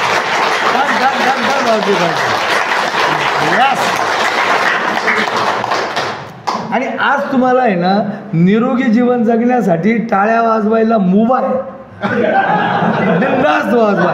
या कॉलेजमध्ये येऊन तुम्ही अशा टाळ्या कधी वाजवणार हो? आता बाकीचे दिवस तुम्ही घरी वाजवायच्या. आता घरचे त्यातही लोक मला सांगतात, अहो ते शेजारचे म्हणतील, ते काय म्हणतील, त्यांना काय घेणं आहे? घर तुमचं, शरीर तुमचं, टाळ्या तुम्ही वाजवा ना. एखादा काय म्हणेल, तुम्हाला जर खूप सोपं झालं ना, आम्ही हबप प्रणालीतले लोक आहेत तिथे, त्याला गंध लावा. ते म्हणते टाळकरी झाला, माळकरी झाला, ओके, टाळ्या वाजवा. आता मी तर काही लोकांना सांगतो, TV लावा, डिस्कोचे गाणे लावा त्याच्यावरती आणि टाळ्या वाजवा. म्हणजे गाणे काय लावले याच्याशी तुम्हाला काही घेणं नाही, टाळ्या वाजवणं महत्त्वाचं आहे. तुम्ही कोणत्या संप्रदायाचे याला महत्त्व नाही आहे, टाळी वाजणं महत्त्वाचं आहे. त्यामुळे तुम्हाला इतकं तुमच्या डोक्यात एकदम फिक्स व्हायला पाहिजे. आता लोक मंदिरात जातात ना, तिथं पण नकली टाळ्या वाजवतात. ती अशी हाताला हात नाही टेकत. अहो कीर्तनाला जातात ते मोबाईल घेऊन बसतात, असं असं करतात. ध्यानात नाही अजिबात जनता. तुम्हाला काय करावं लागेल, मंदिरात गेल्यानंतर टाळ्या वाजवायची गॅरंटेड जागा कोणती, तर मंदिर. तुम्ही उलट सिनियर सिटीजनांनी ना एक मंदिर ताकद घेऊन टाकायचं, चलो उधर. सोपं. रोज एकाला सांगायचं प्रसाद तू आणायचा जा, आणि आरती करायच्या भानगडीत पडायचं नाही. म्हणजे मी सांगितलं तुम्ही आरती लावाल, धोत्रावर सांडली, जळालं, बॉम्बला, तर डॉक्टरने सांगितलं त्याचं नाव बदणार. वाईट वागायचं नाही. काय लावायचे राहिले तर आरती तिथं पेटून ठेवून द्यायची. तुझी इच्छा असली तर तू फिर म्हणा इकडं तिकडं, आम्ही नाही फिरणार. सोपं वागायचं झालं. आरती ठेवून द्यायची, खणखणीत टाळ्या वाजवायच्या. तुमचे नातू, तुमची बायको, आता बघ तुम्ही सगळे एकटे आले, ज्यांना ज्यांना बायका आहेत त्यांनी आणायला काय हरकत आहे ना.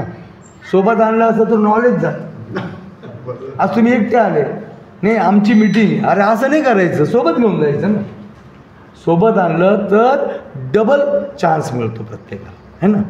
आणि बाईला जर कळलं ना, ती तुमच्या आरोग्याची खरी काळजी घेते. आता इथं स्त्रियांची 50% संख्या असते ना, तर तेवढ्या बायकांनी त्यांच्या फॅमिलीला निरोगी बनवलं असतं.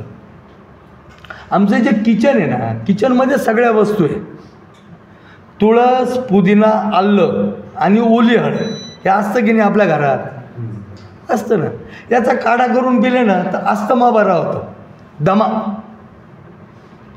भोपळा, कडुलिंब, कारलं आणि बेलाची पानं हे जर पिले ना तर याच्याने डायबिटीज बरा होतो, शुगर. आता शुगर बरी होते का, कंट्रोल बरी होते का, पण नाही होत. किती लोक म्हणतात बरी होत नाही. शुगर 100% बरी होते. तुम्हाला ज्या डॉक्टरने औषध दिलं आहे ना, तोच तुम्हाला सांगतो, तुम्हाला डायबिटीज आहे, आयुष्यभर बरा नाही होणार. तुम्ही गोळ्या घेताना काय म्हणता, मरोस तर घ्यायची, खांद्यावर जाओस तर. मग आता तुम्ही गोळी घेताना असं म्हटल्यावर तो देव काय म्हणेल, तथास्तु. त्याला काम एकच आहे देवाला. त्यांनी कधी कोणाला बरं केलं आहे का, देवाने कधी कोणाला बरं केलं आहे का, त्यांनी कोणाचे पैसे दिले कोणाला. आपलं मागणं चुकतं. आम्ही भिकारी, पण कशी माहिती आहे का, न कळणारे भिकारी. मंदिरात जातो, 11 रुपयाचा पेढ्याचा हे ठेवतो, आजकाल 11 रुपयात पेढेच येत नाही, खडी साखर ठेवतो आणि त्याला सांगतो लॉटरी लागू दे 1 लाखाची. अरे येडे असं कसं काय होईल. बरं तो रिकाम टेकडा आहे का, नाही ना. त्यांनी काय केलेलं आहे, त्यांनी स्वतःला एक सिस्टीम लावून घेतलेली. त्याचा हात असा असतो, तू माग. तो म्हटलं मला डायबिटीज आहे, हा म्हणतो तथाच तू. तो म्हणतो माझं पोट नाही साफ होत, तो म्हणतो तथाच तू. तो म्हणतो माझे गुडघे दुखतात, तथाच तू. ते जास्त दुखतील. किती सोपं आहे. इथे जेवढे पण प्राध्यापक आलेले आहेत, इथे जे बसलेले आहेत, त्यांनी वर्गात गेल्यावर पहिलं काम करायचं आहे, मुलांना 1 मिनटं तरी टाळ्या वाजवायला लावायच्या. टाळ्या का वाजवायच्या? टाळ्या वाजवल्याने ते ध्यानात येतात. म्हणजे मुख्याध्यापकांची परमिशन घेऊन, म्हणजे तुम्ही कराल आणि मग म्हणाला हो सांगितलं. कारण आम्ही एका शाळेत गेलो होतो आणि आमच्या इथं टाळ्या नाही वाजवायच्या. म्हटलं ना वाजू, माझं काय जाणार, माझं काही प्रॉब्लेम. आता इथे प्रार्थनेची सवय नाही. शाळेत गेलो तिथं सांगितलं, शाळा तुम्ही उभे राहिल्यानंतर 1 मिनटं टाळ्या वाजवून घ्या आणि मग त्याच्यानंतर प्रार्थना घ्या आणि मग त्यांना वर्गात जाऊ द्या.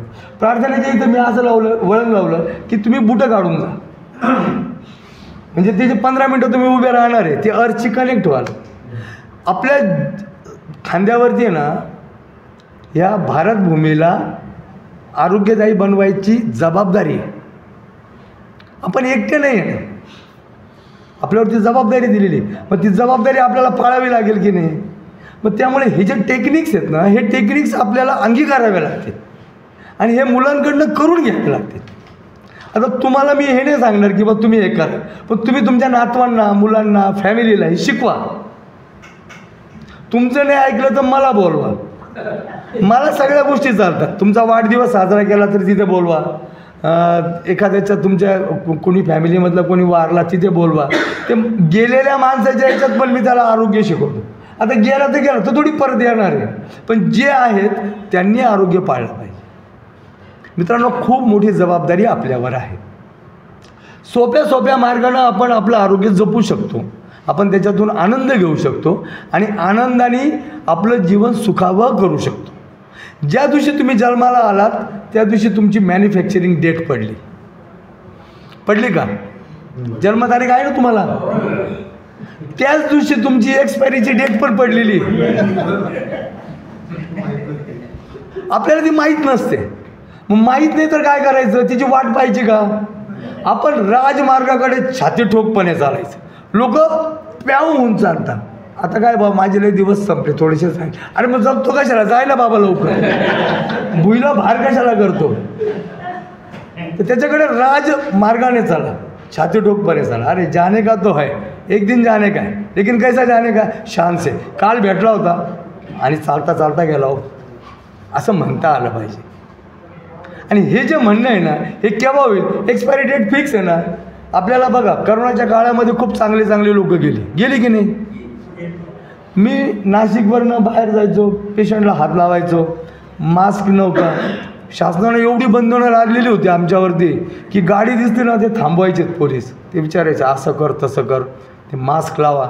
मी म्हणायचं अहो मी हिंदू आहे, श्रीकृष्णाने सांगितलेलं आहे तुझा जन्म आणि मरण हे दोघं ठरलेले. जर ठरलेले, मला जर आज जायचं असेल तर मी आज जाईल आणि नसेल जायचं तर तुमच्यासारखं मी काय होणार आहे माझं. तुम्ही त्या गोष्टीवर विश्वास ठेवा. एका गोष्टीवर फायनल करा ना, जीवन मरण जर आपल्या हातात नाही आहे तर आपण आनंदाने का जगू नये. प्रत्येक दिवस तुमच्या जीवनातला शेवटचा दिवस आहे. आज तुम्ही ठरवून टाका ना, मी आज कोणाशीच वाईट बोलणार नाही, मी आज कोणाला दुखवणार नाही. म्हणजे दुखवणार नसेल तर मी पण तुम्हाला म्हणाल आज मला 200 रुपये द्या, 500 द्या, 1000 द्या, 2000 द्या. दुखवायचंच नाही ठरवल्यावर तुम्ही पैसे द्याल ना. तर आपण हे ठरवलं पाहिजे. आणि मग जेव्हा आम्ही या तऱ्हेनं काम करायला लागतो तेव्हा आम्हाला संपूर्ण आरोग्य मिळतं. तुम्ही रात्री झोपता, सकाळी उठलं ना देवाचे आभार माना ना, देवाने आज तू माझे डोळे उघडलेस, किती छान केलं. कितीतरी लोक तर झोपेतच जातात. आज मला सुंदर सकाळ पाहायला मिळाली, आज मी सगळं काम चांगलं करेल, बायकोशी भांडणार नाही, सुनेला काही बोलणार नाही, पोराला टांग अडवणार नाही. तो त्याच्या हिशोबाने करतो आहे ना. पण आमचं खूप भय असतं, त्यांनी मला सांगितलंच पाहिजे. त्याच्याशिवाय आमचा इगो म्हणजे मी हुशार, कारण हे सगळं मी उभं केलं. मग हे उभं केलं मी मी मी मी हा मी सगळ्यात घातक आहे. आपल्याला तो टाळता आला पाहिजे.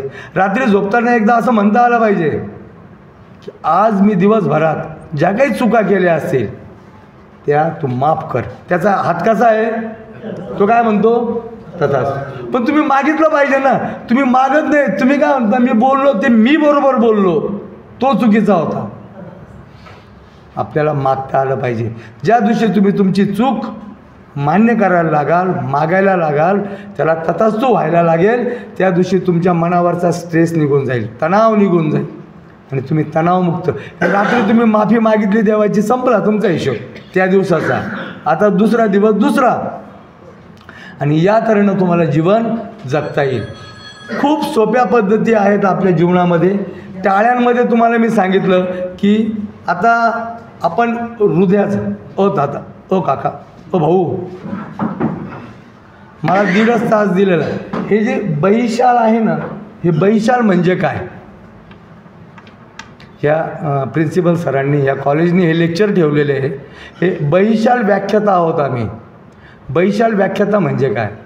तो पुणे युनिव्हर्सिटी म्हणजे सावित्रीबाई फुले पुणे विद्यापीठ जे स्थापन झालं, त्या स्थापनेनंतर असा एक विषय निवडला गेला की जे पुस्तकात शिकवलेलं आहे त्याच्या अवांतर खूप काही आहे, ते त्या मुलांना शिकता यावं, त्या समाजामध्ये ते पोहोचावं, म्हणून बैशालची स्थापना झाली. आत्ता तुम्हाला मी जे जे सांगितलं ते कुठल्या पुस्तकात आहे का?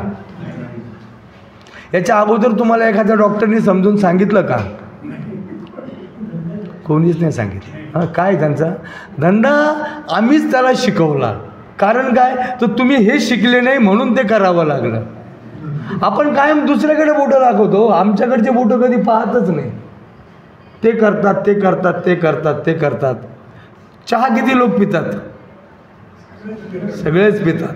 जे जास्त पितात त्यांनी 2 हात वर करायचे. चहाला अमृतुल्य नाव दिलेलं आहे. तुमच्या गावात काही दुकानं आहेत का त्याचे? भरपूर. ते एक दुकान घ्यायला 50,000 रुपये लागतात. एक दुकान घ्यायला 50,000 लागतात. जर तुमच्या गावामध्ये 100 दुकानं असतील तर किती लाखाची इन्व्हेस्टमेंट झाली. चहाचं दुकान मांडलेलं आहे त्यांनी, त्याला अमृतुल्य नाव दिलेलं आहे. तुम्ही पेपर वाचता की नाही मला माहीत नाही, पण पेपरमध्ये अशी बातमी आली होती की अमृतुल्य जो चहा बनवला जातो ते ड्रग ॲडिक्टसारखे तरुण मुलं, म्हातारे, कोतारे सगळं तिथं चहा प्यायला उभे राहतात. चहामध्ये टॅनिन नावाचं विष आहे, कॉफीमध्ये कॅफेन नावाचं विष आहे, साखरेमध्ये सल्फर आहे जिच्याने कॅन्सर होतो. आता या तिन्ही गोष्टी घातक आहेत की नाही? 80% आजार चहामुळं होतात. हे सगळ्यांना माहीत आहे हो, तरी तो पितोय. कारण या 540 कोटीवर त्याचा प्रेमच नाही आहे.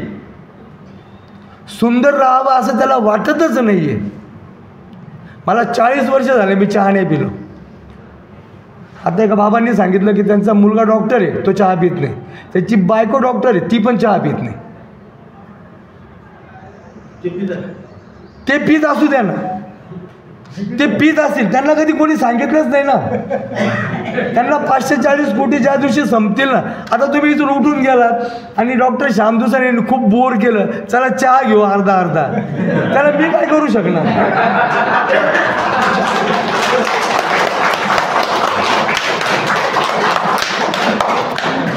मी शाळेत आलो ना, कॉलेजमध्ये आलो ना, सरांनी मला ऑफर केली, चहा घ्याल का? चहा घ्या. चहा सांगायला म्हटलं नाही, मी चहा पित नाही. हे 540 कोटीचं शरीर माझं आहे हो. हे जपायचं कसं आहे? माझी फायनल आहे. मी सकाळी 4ला उठतो. सकाळी कितीला उठतो? रात्री 11ला झोपतो. दिवसभर वक्तृत्व करतो, बोलतो, पेशंट तपासतो. त्यांना माझ्या एका पेशंटला 1.5 तास लागतो. किती तास लागतो? मी दिवसभरात 4च पेशंट करतो. अहो, अख्ख्या जगाला हे करायचं, निरोगी करायचं. मी काय ठेका घेतला काय? एवढी मोठी मोठी हॉस्पिटल टाकली, ती चाललीच पाहिजे ना. तुम्ही चहा पिलाच पाहिजे, कारण त्यांचं पोट कसं काय भरायचं? मी तुम्हाला सुधरवायचा ठेका घेतलेला नाही. करायचं की नाही तुम्हाला ठरवायचं आहे. दादा, तुम्ही जेव्हा जागे व्हाल डोळ्यातनं, त्या झोपेतनं, तुम्ही एका गाढ झोपेत आहात ना, आता त्यातून तुम्हाला जागं व्हायचं आहे. तुम्ही सगळे हिरो आहात.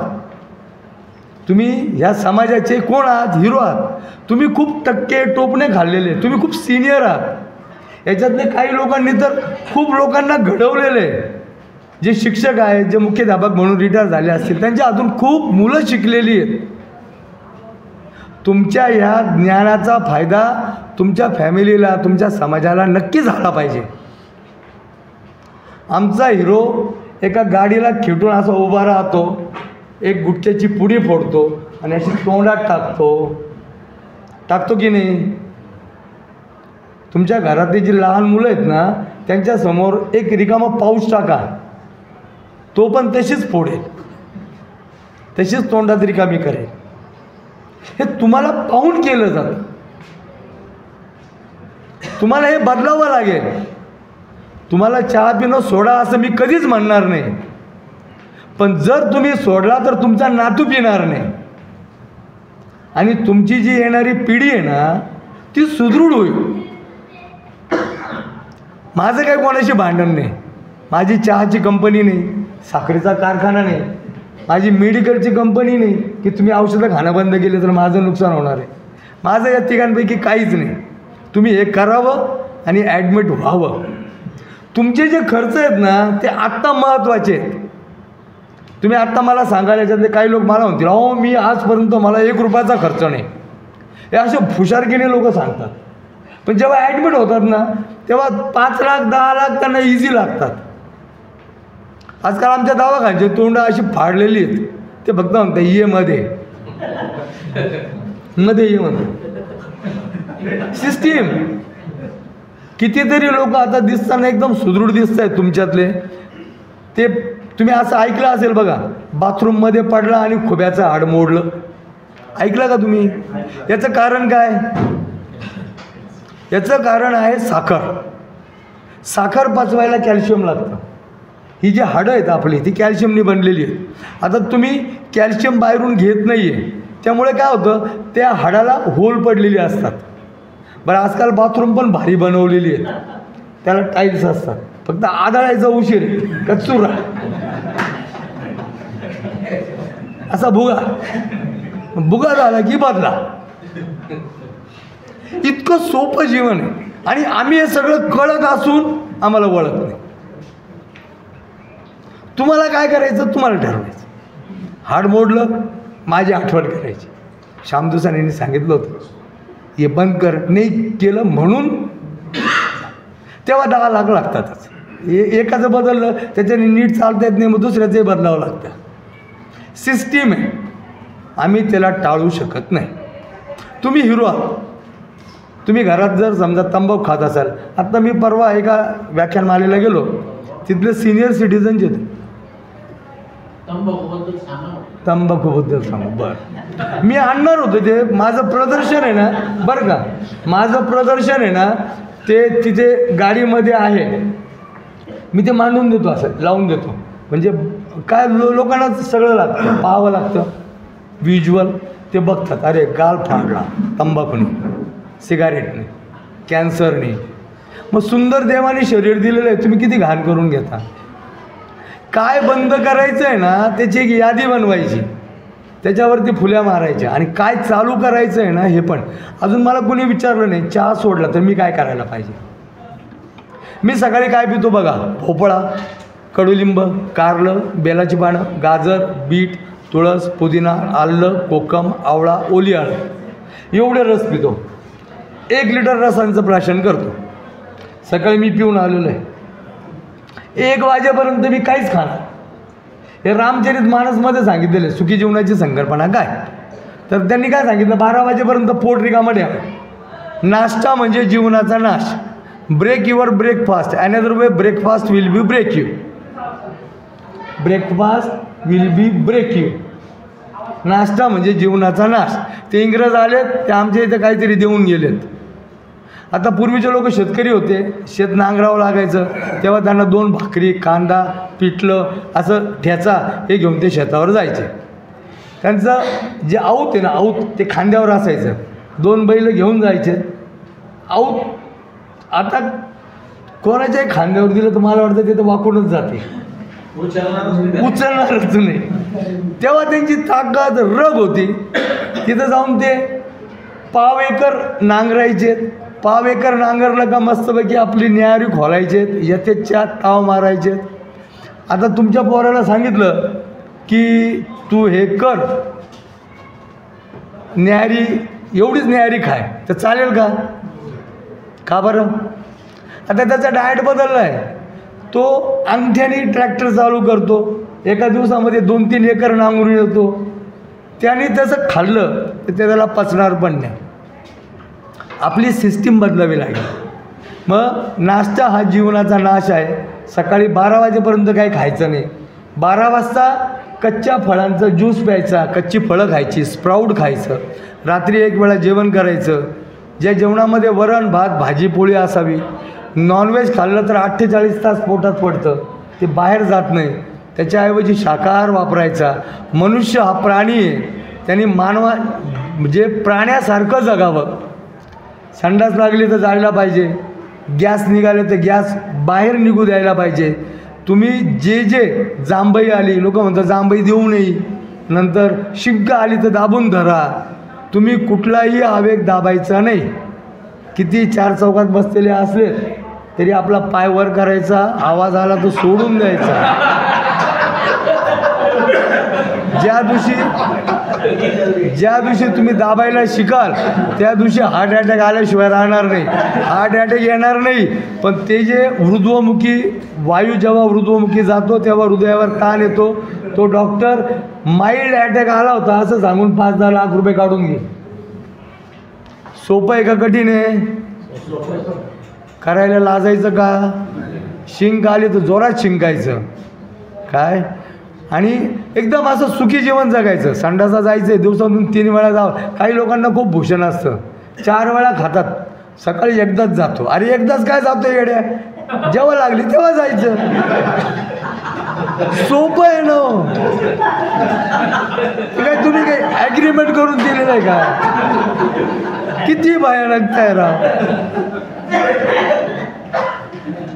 आपल्या निसर्गातले जेवढे प्राणी आहेत हे प्राणी खूप सुखी आहेत. त्यांनी कधी साठवून ठेवलं नाही. त्यांना भूक लागली की ते खातात. त्यांना जेव्हा जे कर्म आहेत ते सगळे कर्म ते त्यांच्या वेळेला करतात. अंधार पडला की झोपतात. आम्ही 12 वाजेपर्यंत ते मोबाईलवर चॅटिंग करत असतो, असं. आणि सगळ्यात मोठा जर दोष असेल, जर दुश्मन असेल तुमचा कोणी, तर तो मोबाईल आहे. त्या मोबाईलने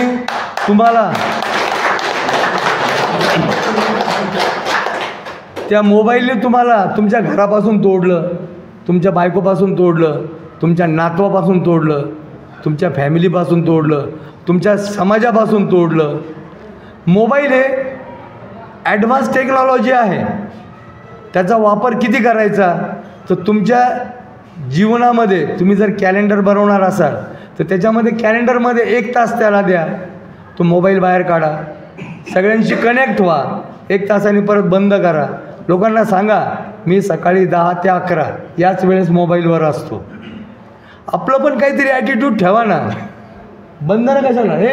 म्हणजे दिवसभर 24 तास लोकांना अवेलेबल कशाला होता? ॲटिट्यूड ठेवायचा, फक्त 10 ते 11 परत बोलायचं नाही. आणि हे जेव्हा तुम्ही कराल ना तेव्हा तुम्हाला नवीन विषय नवीन तुम्हाला विषय सुचतील. नवीन विषय सुचले की तुम्ही एकमेकाशी बोलायला शिकाल. आणि एकमेकाशी जेव्हा बोलायला शिकाल ना तर तुम्ही तणावरहित राहाल. तुमच्या डोक्यावर जो तणाव आलेला आहे ना तो तणाव त्याच्याने निघून जाईल. आणि तो जर निघून गेला तर तुमच्या जीवनामध्ये निरोगी जीवन जगण्याचं एक आनंद मिळेल. अजून काही माहिती देऊ का? बोला. दिनचर्या कशी असावी? अरे वा, छान. मी सकाळी 4ला उठतो. 4ला उठतो म्हणजे तुम्हाला कळलं असेल की सकाळी उठल्या पहिलं काम काय करतो. माझं पोट बघा, कोणत्याच अँगलनी नाही, म्हणजे एकदम क्लिअर.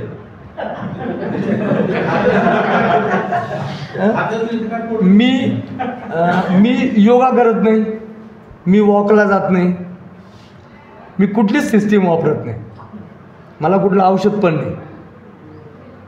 रामचरितमानसमध्ये जे सांगितलेलं आहे, माझं वजन 85 किलो होतं आणि जगामधले दुर्धर आजार मला झाले होते. मी मुंबईमध्ये एक रेडीमेड गारमेंटची कंपनी चालवायचो, 5 स्टार ॲम्युनिटीचं जीवन जगायचो. हे सगळं करत असताना मला ते आजार झालेत. पण मग तेव्हा मी निसर्गोपचार शिकलेला असल्यामुळे मला असं वाटलं की याच्यात काही सापडतं का. तर असे चांगले गुरु मला भेटलेत, त्यांनी मला सुखी जीवन जगण्याची एक गुरुकिल्ली दिली आणि त्याप्रमाणे मी माझं काम करायला लागलो. माझे सगळे आजार मुळापासून गेलेत आणि मग मला आनंद मिळायला लागला. मी असं निवड केली की हे जे मिळालेलं आहे हे जर कुठल्या पुस्तकात नाही तर हे काय करावं लागेल, मला हे सांगावं लागेल. मग मी असे मार्ग अवलंबले की ज्या मार्गाच्याद्वारे मी लोकांमध्ये जाऊन सांगायला लागलो. मला कशासाठी पण लोक बोलवतात, मी जातो त्यांच्या घरात, त्यांची फॅमिली, मी काही जगाचा ठेका नाही घेतलेला. पण एक कुटुंबाने मला बोलवलं, त्याच्यात 10 माणसं आहेत, शेजारचे पाजारचे बोलवले आणि त्यांनी जरी ऐकलं तरी पण मी जातो. मी मोफत जातो तिथे. आज युनिव्हर्सिटी मला इथे बोलवायचे पैसे देते, इथे येण्या जाण्याचा खर्च देते.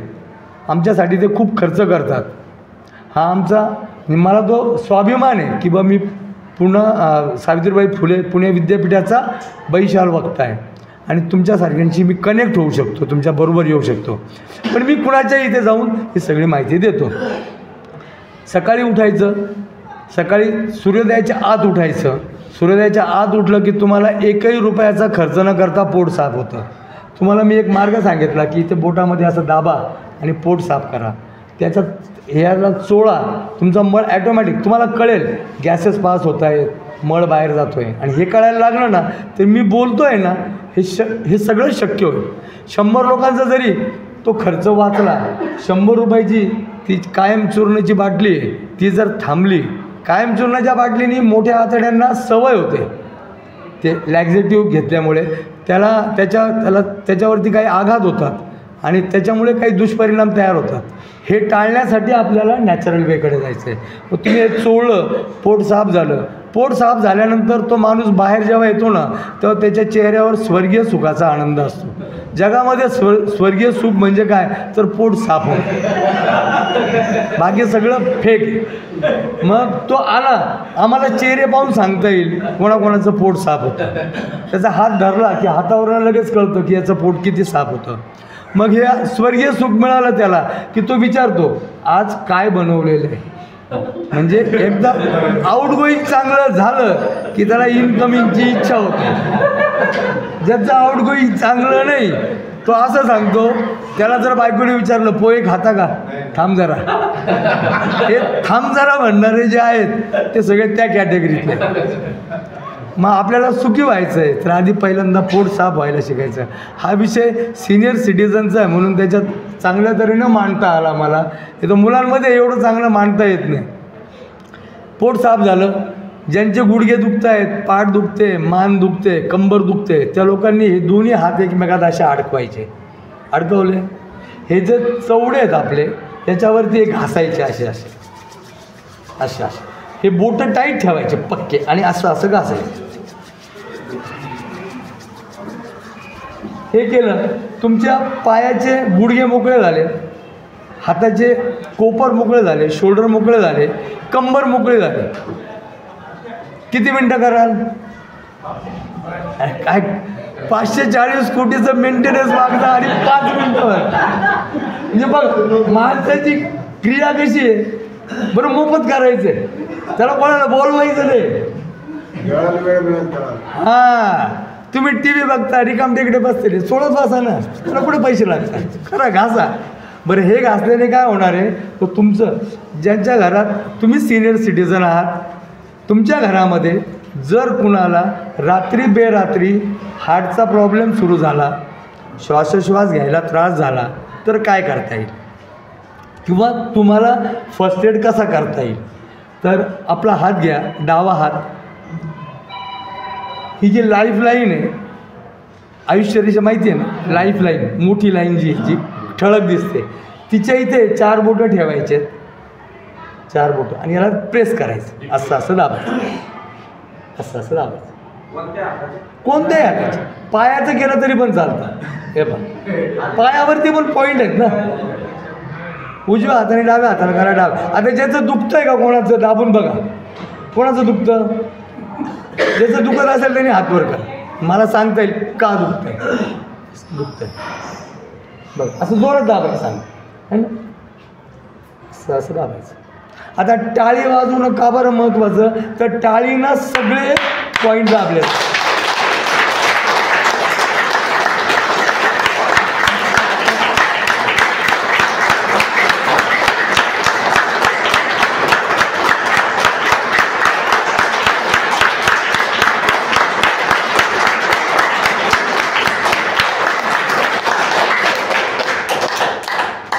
आरोग्यम धनसंपदा. अहो आपण हिंदू आहोत, आपल्याला टाळी अशीच वाजवायची. ते आता कसं आहे माहिती आहे का, व्यक्ती तितक्या प्रकृती. तुमच्याकडे जेवढे लोक येतील ना माझ्यासारखे, ते सगळं वेगळं वेगळं सांगतील. आता काही जण द्राविडी प्राणायाम सांगतील, काही जण कसं सांगतील. पण आपला पाय आपल्या गळ्यात काही अडकून घेऊ नये, हे सोपं काम करा ना. अशी वाजवली तर लोक पण. आता बघा आपल्या भारतीय संस्कृतीमध्ये तृतीयपंथी लोक आहेत का? हां, आपल्या जवळपास पण कोणी असेल, तुम्ही एकदा त्याचा हात हातात घेऊन पहा किंवा त्याचा एखादा फटका खाऊन पहा. झांज आली पाहिजे एवढा कडक असतो त्याचा. आणि तुम्ही तृतीयपंथी लोकांना जर बघाल ना, ते बघा कशा असतात, तब्येत एकदम ॲक्टिव्ह असतात. ते कधीच आजारी पडताना दिसत नाही. त्याचं सगळ्यात महत्त्वाचं कारण आहे की ते टाळी जोरात. आता जर तृतीयपंथी एवढे पॉवरफुल असतील तर आम्हाला काय करावं लागेल? आम्हाला सगळं समजत असून आम्ही करत नाही ना. आम्हाला टाळ्या वाजवायचं पण मंदिरात गेलं तर नकली टाळ्या वाजवतो. देवाला ऐकायला जात नाही, स्वतःला तर नाहीच नाही. टाळी कशी खणखणीत जमतं का? सगळ्यांना पटलं का? काही प्रॉब्लेम कोणाचे, काही अडचणी, काही विचारायचं राहिले. टाळी वाजवली की कॉन्सन्ट्रेशन. हे बघा आता ऐका, हां सांगतो ना. आता ऐका, चुटकी सरशी कामं किती लोकांनी केलेले?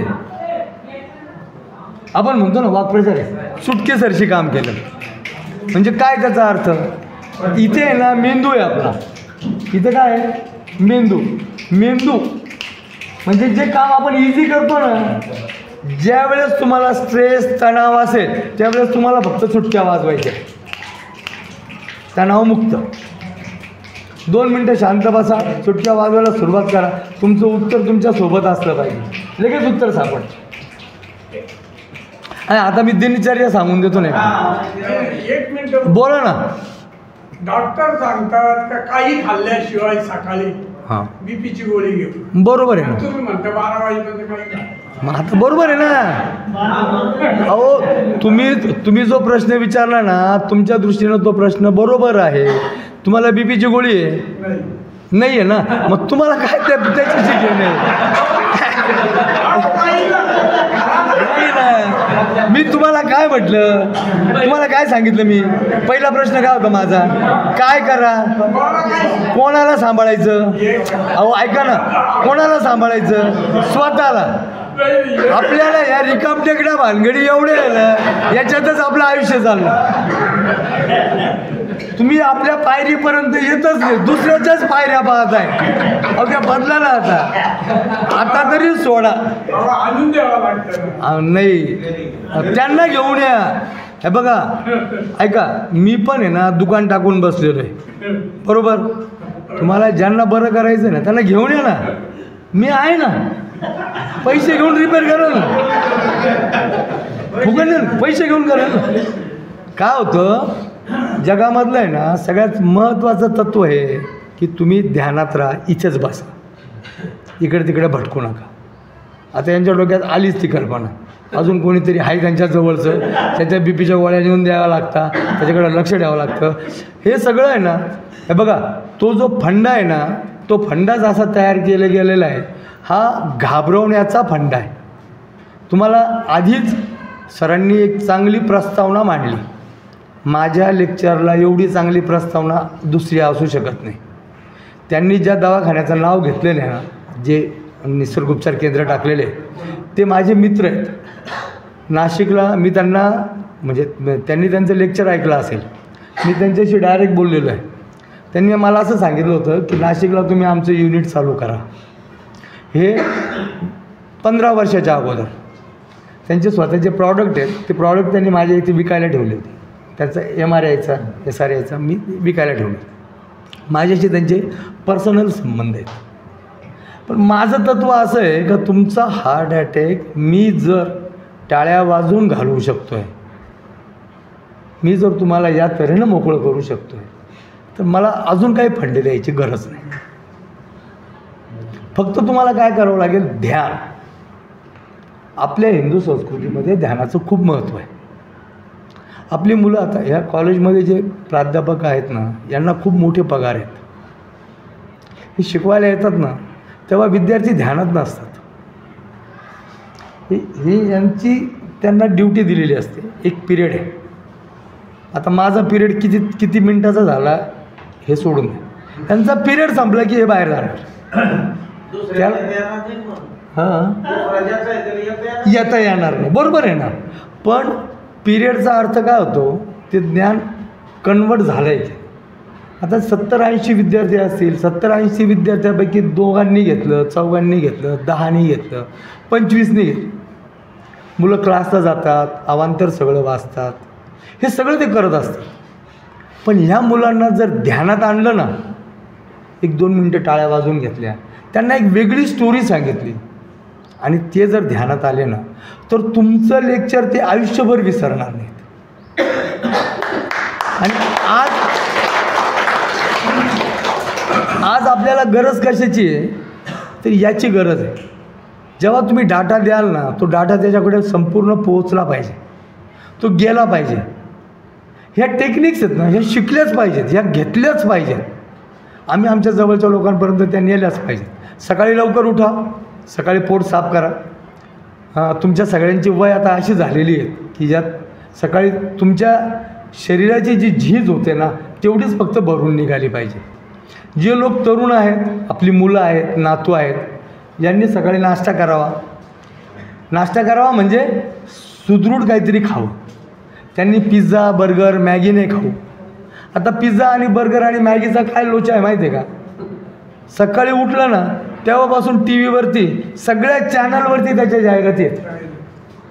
ते लहान मुलगा आहे ना, त्याला पण एकच कळतं की जाहिरात आहे म्हणजे ही खायची वस्तू आहे. पुरणाच्या पोळीची जाहिरात पाहिली कधी TV वर? पाहिली का? कधीच नाही. का बरं नाही?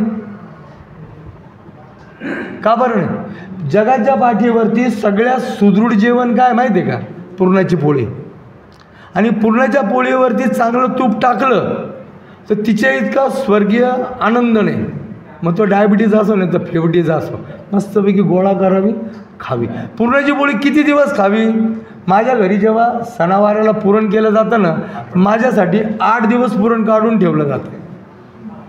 मी 8 दिवस पुरणाची पोळी रोज खातो. सुदृढ राहायचं आहे, जीवन चांगलं जगायचं आहे, तर चांगल्या वस्तू खाव्या लागतील. थालीपीठ आहे ना, थालीपीठ हे आमचं खाणं आहे. मोदींनी त्यांच्या याच्यात सांगितलं की मी शेवग्याच्या पानाचं थालीपीठ खातो. लोक आता म्हणते शेवग्याची पानं खातात. 340,000 शेवग्याची पानं बरी करतात. किती? लोक म्हणतात मला चष्मा आहे, माझे केस उडाले, मला BP आहे, मला शुगर आहे, मला अस्थमा आहे, माझे सांधे दुखतात, माझं कॅल्शियम कमी आहे. हे सगळे आजार शेवग्याची पानं बरी करतो. काय करायचं? पानं तोडायची, मिक्सरमध्ये बारीक करायची, पाणी ओतायचं, खाली वर करायचं आणि पिऊन घ्यायचं. सोपं आहे का कठीण आहे? रुपयाचा खर्च नाही. आम्हाला पाहिजे रेडीमेड, कॅप्सूल द्या, गोळी द्या, हे खाणार ना आम्ही. करायचं कधी? 340,000 शेवग्याची पानं बरी करतात, ती वापरा. सकाळी उठले, नाश्ता मुलांना करायला द्यायचा. आपलं आता पडझड होणार नाही. म्हणजे आपल्या ज्या सेल डॅमेज झालेल्या आहेत, ज्या रोज निघून जातात, हात झटकले तर 1 लाखभर सेल खाली पडतात. किती? 1 लाख. आंघोळ केली तर 1 करोड सेल जातात आपल्या. साबण लावला ना केमिकलचा, हे सगळ्या सेल निघून जातात. आपल्याला काय करायचं? त्या सेल ज्यांची पडझड झालेली, ज्यांचं नुकसान झालेलं आहे, ते भरून काढण्यासाठी आपल्याला जेवायचं. आत्ताच्या ह्या वयामध्ये सगळ्यांना गॅसेस होतात, पोट साफ होत नाही, त्यांनी कच्चा आहार घ्यायचा. पत्ताकोबी, गाजर, काकडी, मुळा, कोशिंबिरी जगातलं एकमेव सुंदर आणि सुंदर खाद्य आहे. आमच्या घरात वाटीभर कोशिंबिरी बनवतात, चमच्याभर वाढतात. 1 वाटीभर कोशिंबिरी करतात, चमच्याने वाढतात. त्याच्याने आरोग्य नाही मिळणार. एवढं बाऊलभर कोशिंबिरी तयार करा आणि मोठी वाटगभर तुम्ही खा, तर तुम्हाला आरोग्य मिळेल. तुम्ही जेवढे सिनियर आहेत, ज्यांच्यात पावर आहे बोलायची, घरामध्ये सगळे ऐकतात, त्यांनी सरळ सांगायचं कोशिंबिरी असेल तर मी जेवण करेल, नाही तर करत नाही. नाही म्हणजे काहींच्या घरात पावर नसते, फुकट सांगतील, डोक्याला ताण, घरातले भांडणं माझ्यावर शेकतील. बरं तुम्ही घरात शेकाल ते माझ्यापर्यंत पोहोचतील, मला नको असं आहे ना. कोशिंबिरी खा. कोशिंबिरी खाल्ली की पोट आपोआप साफ होतं. पोट साफ झालं की आरोग्य मिळतं. रात्री 1 वेळा जेवण करा. सगळे डॉक्टर सांगतात रात्री भिकाऱ्यासारखं राहा. हे सांगणारे म्हणजे काय? तर माझ्याकडचं गिऱ्हाईक वाढावं. रात्री पोटभर जेवावं. जगाने सगळ्या ह्या पृथ्वी तलावरचे जेवढे प्राणी आहेत, हे केव्हा झोपतात? सूर्यास्त झाला की झोपतात. मग तुम्हालाही झोपायची वेळ कोणती दिलेली आहे? रात्री. आता रात्री तुम्ही रिकाम्या पोटी राहिलात, समजा कमी खाल्लेला असेल, रात्रभर इकडं तिकडं तरमळत राहाल, झोप काही येणार? तर रात्री कसं जेवलं पाहिजे? चांगलं थोडासा मोठा आहार घेतला, रात्री शांत झोप लागेल. जर रात्री शांत झोप लागली, सकाळी चांगले उठले तुम्ही, याचा अर्थ काय? निरोगी जीवन जगा. इतकं सोपं जीवन आहे. म्हणून मी तुम्हाला एका शब्दात काय सांगितलं? प्राण्यासारखं जगा. जेव्हा भूक लागेल तेव्हा खा, आणि जेव्हा भूक नाही लागणार तेव्हा त्याला सरळ सरळ ती घरच्यांनी बळजबरी केली. आजकाल आमच्या घरचे पण खूप शहाणे झालेले आहेत. ते काय करतात? 12 वाजले, सकाळी नाश्ता तयार झाला, चला नाश्ता करून घ्या. हॉटेलसारखे बेटरसारखा आवाज येतात, नाश्ता करून घ्या. तुम्हाला भूक असो या नसो, 12-1 वाजले का काय म्हणता? चला जेवायला. कारण तुमचे जेवण झाल्याशिवाय भांडे घासता येत नाही. तुमच्यामुळे सगळं अडून असतं. जे भूक नसेल तरी जेवण करून घ्या. आणि रात्री हीच कंडिशन आहे. जेव्हा तुम्हाला भूक लागेल, जेव्हा तुमचं शरीर तुम्हाला आवाज देईल की आता हे घे, तेव्हा तुम्ही ते घ्यायला शिका. आणि जेव्हा तुम्ही हे शिकाल, शरीराची भाषा तुम्हाला समजली पाहिजे. तो तुम्हाला सांगतो. कितीतरी लोकांना ढेकर आला का, ते ढेकर येऊ देतात आणि परत 2 घास खात. उलट ढेकर आला तर काय करायला पाहिजे? ताटातलं उरलेलं तसंच ठेवायचं, थांबलंच पाहिजे. आणि जो थांबायला शिकला, जो नाही म्हणायला शिकला जगामध्ये, तो निरोगी. आता सगळेजण तेच म्हणतात. आता मी एक असं ऐकलं, किंवा चहा मी पित नाही हो, पण त्यांच्या मनाखातीर मी पितो. बहुतेक तुमचा मित्र भेटलाय, त्याच्या आग्रहाखातीर पितो. आता नाही म्हणायला शिकता आलं पाहिजे. मी करणार नाही, मी घेणार नाही. मग तो चहा पाजतो, तो लगेच म्हणतो गुटख्याची पुडी काढतो, अरे खडे खडे खाय, वरचे सुपारी पुसून खाय. त्याच्यानंतर गुटखा चालू होतो. तो म्हणतो थोडंसं घेत जा, रात्रीचं झोप चांगली येते. नंतर या सगळ्या गोष्टी आहे ना, या प्रलोभने आहेत, आपल्याला नाही म्हणता आल्या पाहिजे. मित्रांनो, मी असंच दिवसभर तुमच्याशी बोलत राहीन आणि दिवसभर तुम्हाला याच तऱ्हेची माहिती देत राहील. ही जी माहिती आहे ही तुमच्याकडनंच माझ्याकडे आलेली आहे. तुमच्याकडंच मी तुम्हाला परत एकदा चांगल्या तऱ्हेनं, फक्त माझं ताट वाढायची पद्धत चांगली आहे. मी पंचपक्वांना वाढतो, ताट वाढतो आणि ते तुमच्या समोर मांडतो. तुम्ही हसत खेळत हे सगळं निमूटपणे ऐकून घेतलं. तुम्ही सगळे सिनियर आहात, या सगळ्या गोष्टींची तुम्हाला माहिती आहे. आणि ही सगळी माहिती असूनसुद्धा तुम्ही ती गोड करून घेतली, त्याबद्दल मी तुमचा खूप खूप आभारी आहे. त्या कॉलेजनं मला हे सगळं इथे प्रोड्यूस करायची संधी दिली, त्याबद्दल मी प्रिन्सिपलचा, या सरांचा खूप खूप आभारी आहे. धन्यवाद. टाळ्या फार महत्त्वाच्या आहे आयुष्यात. सरांसाठी पुन्हा एकदा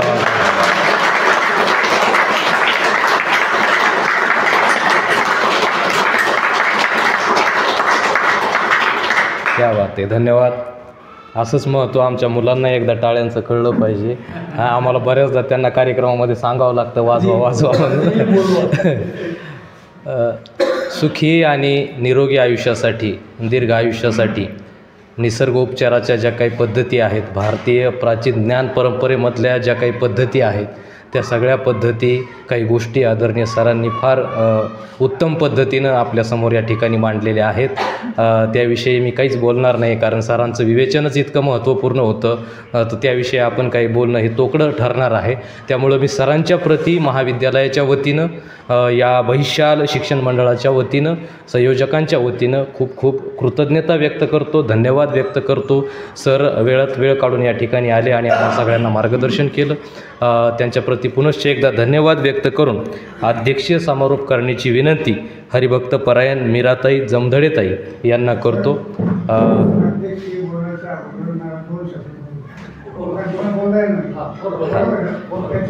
अध्यक्षीय समारोपापूर्वी माननीय आपले मार्गदर्शक आदरणीय रावसाहेब दाभाडे गुरुजी काही गोष्टी आपल्याशी बोलू इच्छितात. मी आदरणीय सरांना विनंती करतो की आपण आदरणीय व्यासपीठ आणि माझे ज्येष्ठ बंधूंनी, आज या ठिकाणी मी आपल्या सगळ्यांच्या वतीने बोलणार आहे. मी म्हणजे स्वतः रावसाहेब बोलणार नाही, आपल्या स्वतःचं मनोगत मी या ठिकाणी 2 मिनटं विजित करणार आहे. कारण अध्यक्षीय भाषण झाल्यानंतर बोलू नये असा एक सभेचा शिरस्त आहे आणि तो मी आज बऱ्याच वर्षापासून आतापर्यंत सांभाळीत आलो आहे.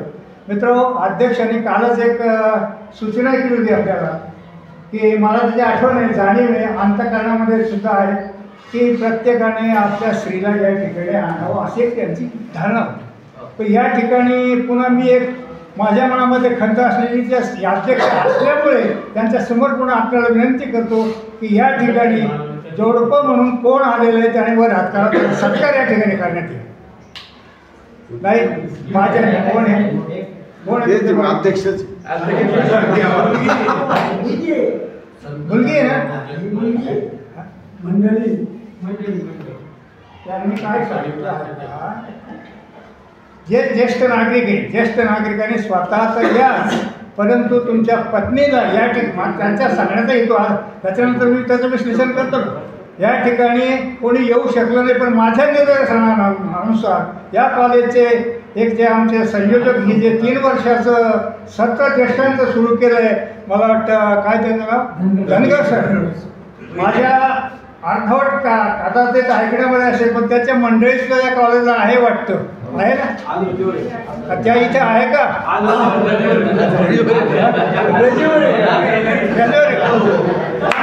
जरी रजेवर असल्या तरी या ठिकाणी त्या मला वाटतं 2 दिवस कार्यक्रमाला हजर होत्या.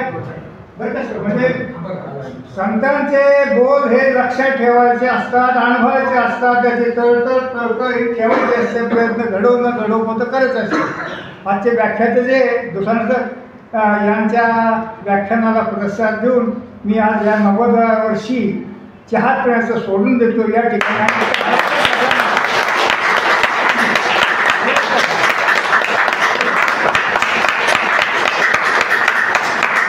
मी काही फार मोठा पण केला अशक्य नाही, परंतु ज्या व्यक्तीने आज त्यांच्या हयातीमध्ये जे घडवले, चालवले, ज्या लोकांची शरीर प्रकृती सुधारण्याकरता, जास्त दिवस जगण्याकरता, शतायुष्य होण्याकरता ज्यांची जी धडपड चालली आहे, निसर्ग उपचार केंद्राचे उपचार देऊन हे शरीर कसं टिकवावं, म्हणून त्यांना मी कालही तुम्हाला सांगितलं कालच्या वक्त्याने. मित्र, आज या ठिकाणी संत आहेत, त्यांच्यासमोर मी मुद्दाम बोलतो की संतांची परंपरा तुम्हाला माहिती असेल, पंढरपूर, गाणगापूर अनेक देशामध्ये जी संत मंडळी जाते, संत मंडळी तुमच्यासाठी पायामध्ये चप्पल नाही, रस्त्याने चालताना टाळ्यामध्ये चालतात, कधी आजारी पडले नाही, कधी दवाखाना नाही, डॉक्टर नाही, काही नाही, कुठेही झोपायचं, कुठेही पाणी प्यायचं, ही संतांची बोली आणि ते संत विचार या ठिकाणी 2 मिनटं मी या ठिकाणी आपल्यासमोर सादर केले.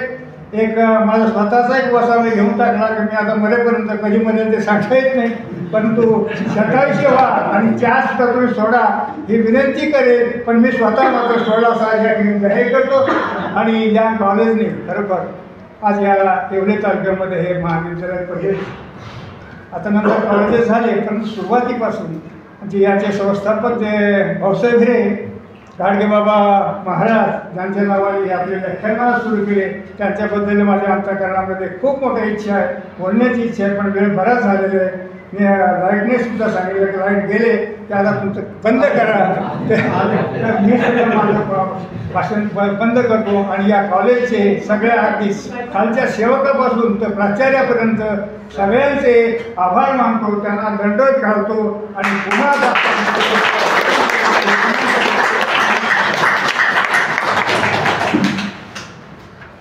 स्वामी समर्थ ज्येष्ठ नागरिक संघातर्फे मी विनंती करतो की सर पुढच्या वेळेला आम्ही तुम्हाला बोलू त्यावेळेला आमच्या सर्व सभासदांच्या मिसेससुद्धा राहतील आणि तुमचा कार्यक्रम आम्ही यशस्वी करू.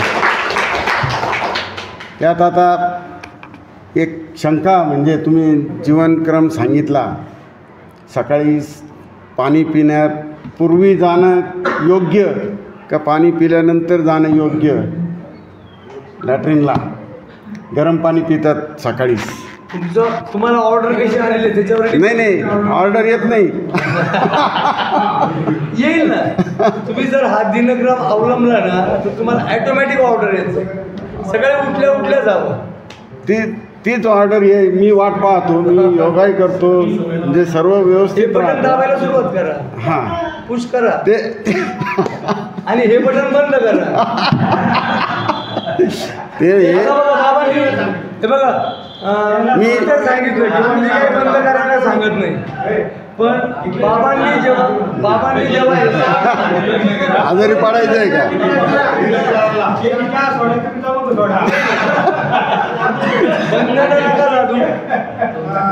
तुमच्या मनामध्ये ना 540 कोटी करून ठेवा आणि ज्या दिवशी तुमच्या मोबाईलला स्क्रीन गार्ड लावा तो 540 कोटी 540K म्हणायचे आणि तो जितक्या वेळा पाहाल ना तेव्हा तुमच्या शरीराची तुम्हाला किंमत कळते. एकदा किंमत कळली बाबांनी किती एकदम म्हणजे न सांगता त्या गोष्टी घडतात ना, घडल्या पाहिजे त्या. आता म्हणजे घडायचा प्रयत्न करतोय मी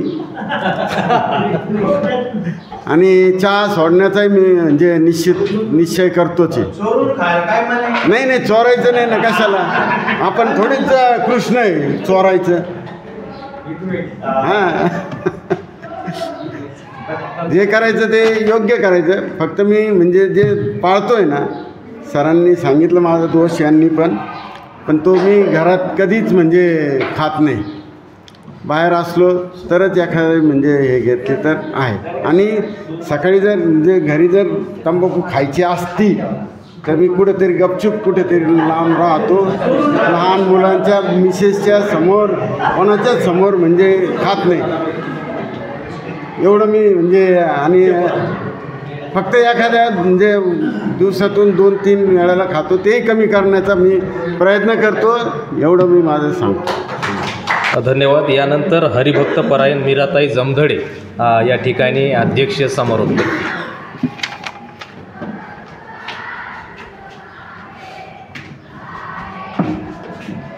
नमस्कार सगळ्यांना. सकल तीर्थाची अधुरे जे का माता पितरे ते शेवशी कीर शरीरी लोन कीजे.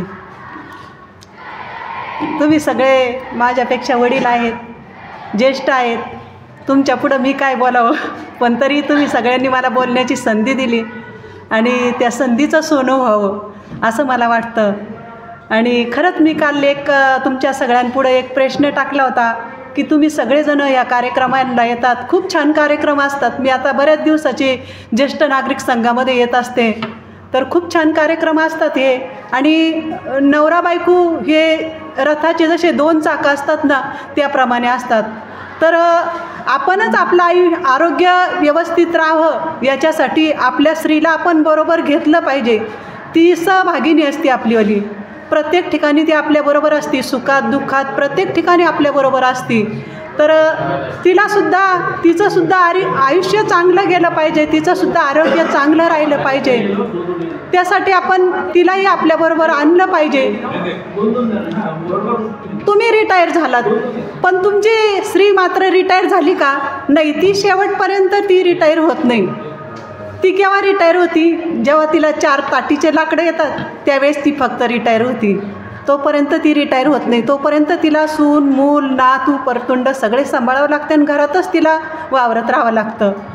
आपण रिटायर होतो, आपण नोकरीतून सुटल्यानंतर आपल्याला नाही काम होत, आपण सोडून देतो, बाहेर जातो, 4 मित्रांमध्ये जातो. पण तुम्ही बी मित्रांमध्ये जातात त्यावेळेससुद्धा तुमच्या काही असे कार्यक्रम असतात त्या ठिकाणी आपल्या स्त्रीला बरोबर नेलं पाहिजे. जिथं काल योगाचे क्लास, योगाचं त्या डॉक्टरांनी जे आपल्याला इथं एक व्याख्यान दिलं ते खूप छान होतं. त्या ठिकाणीसुद्धा त्यांनासुद्धा आणायला पाहिजे होतं, म्हणजे त्याच्यातून आपल्याला शिकता येतं. आणि तुम्ही म्हणाल आम्ही मोठे झालो, आम्ही म्हातारे झालो, आम्ही असं का वागायचं तसं का वागायचं. पण तुमच्या ज्या मनात इच्छा असतील त्या तुम्ही दाबून ठेवू नका. एखाद्याला वाटत असेल मला धोतर घालून पाहायचं, मी ते घालून पाहणार. एखाद्याला वाटत असेल मला बरमुडा घालायची, मी ती घालून पाहणार. ते केलं पाहिजे आपण. एखाद्याला गायन चांगलं येत असेल त्यांनी गायन केलं पाहिजे. एखाद्याला नाचता चांगलं येत असेल त्यांनी नाचलं पाहिजे, उड्या मारल्या पाहिजे लोकांसमोर. नाही तुम्हाला इतर ठिकाणी जमत तर तुम्ही 4 दोस्त मिळतात तिथं तुम्ही करा. ते तुमच्या शरीराचे व्यायाम आहे एक प्रकारचे, तुम्ही ते केले पाहिजे. 4 जणांमध्ये गेल्यानंतर तुम्ही हसलं पाहिजे, तोंड लटकून बसलं नाही पाहिजे. आपण जेव्हा असं तोंड लटकून बसतो ना ते आपल्या तोंडाला आकारसुद्धा तसाच घडत चालवतो. तर त्याच्यासाठी आपला चेहरा कसा टवटवीत आणि गुलाबासारखा दिसला पाहिजे. तर माणसाने कायम हसतं राहिलं पाहिजे, हस्तमुख असलं पाहिजे. आणि संध्याकाळी एक टाईम आपला ठरवून घ्यायचा, संध्याकाळच्या वेळेस आपण हरिपाठ म्हटलं पाहिजे. हरिपाठ घेताना टाळ्या वाजून जोरात हरिपाठ म्हणलं पाहिजे. आपण करतो ना, आपण जे घरात करतो ना तर ते आपले मुलं आपले नातवंड शिकत असतात. आता माझ्या घरामध्ये मी भागवत वाचित राहते, भागवत वाचते. भागवताची आरती असते, गणपतीची आरती असते, देवीची आरती असते, आपली पांडुरंगाची आरती असते, कृष्ण भगवंताची आरती. माझ्या आरत्या सगळ्या चालू असत्या सकाळी सकाळी. पण माझ्या घरामध्ये माझे 4-4, 5-5 वर्षाचे नातवंड आहे. तर त्या मुलांच्या छोट्या छोट्या मुलांच्या त्या आरत्या पाठ झालेल्या आहेत. आपल्यात असं जर आता एखाद्याला जर विचारलं तर म्हणा भागवताची आरती, तर कोणी म्हणू शकणार नाही. पण आपण जे घरामध्ये करतो ना तर ते आपल्या मुलांमध्ये ते संस्कार येत असतात. मी काही जास्त तुमचा वेळ घेणार नाही तर तुम्ही म्हणशाल का या ताईंनी प्रवचनच सुरू केलं का काय. असं काही मी करणार नाही. थोडंसं तुम्हाला 2 शब्दात सांगते का तुम्ही हे करायला पाहिजे. आणि परत आता कधी तुम्हाला आता असे कार्यक्रम ठरले ना तर त्यावेळेस ज्यांच्या पत्नी असतील तर त्यांनी बरोबर आणावं कार्यक्रमामध्ये. त्यांनाही 2 गोष्टी चांगल्या शिकायला मिळतात, ऐकायला मिळतात. त्यांनाही आपल्याबरोबर घेतलं पाहिजे. आनंदी जीवन कसं जगता येईल ना तर ते जगलं पाहिजे. आपल्याला कशातून आनंद मिळतो ना ते आपण केलं पाहिजे. म्हणायचं नाही का मी काही लहान आहे का, मी कशाला नाचू, मी कशाला उड्या मारू. पण तुम्ही ज्या वेळेस तुम्हाला एखाद्याला लाज वाटत असेल का सुनाबरोबर सुना देखत कसं नाचायचं, मुलां देखत कसं नाचायचं, त्या ठिकाणी नका ना नाचू तुम्ही.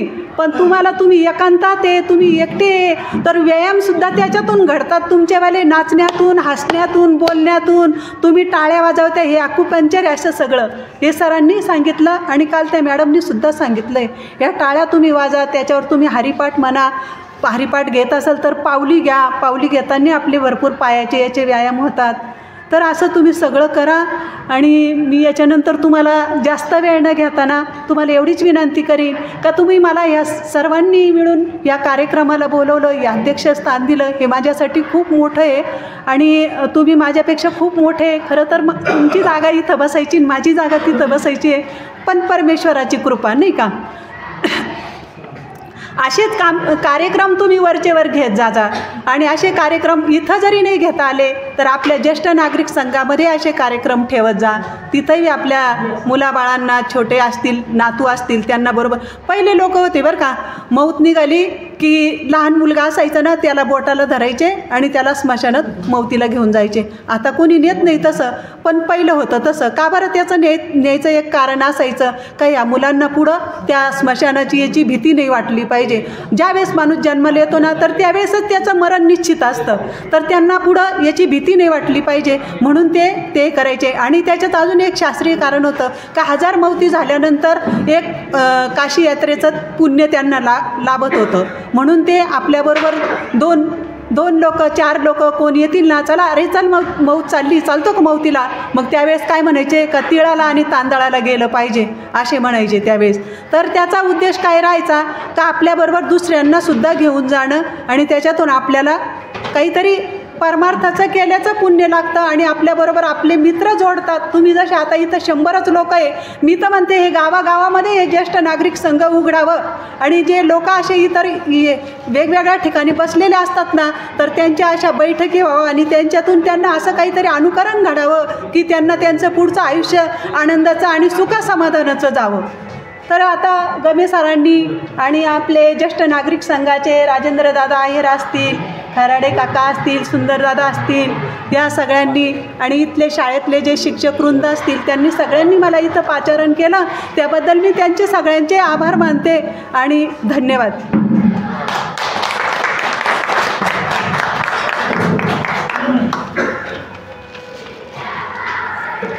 धन्यवाद मॅडम. आपल्याप्रती महात्मा गांधी विद्या मंदिर शिक्षण संस्थेच्या कला व वाणिज्य महाविद्यालयाच्या वतीनं आणि बहिशाल शिक्षण विभागाच्या वतीनं खूप खूप कृतज्ञता, धन्यवाद.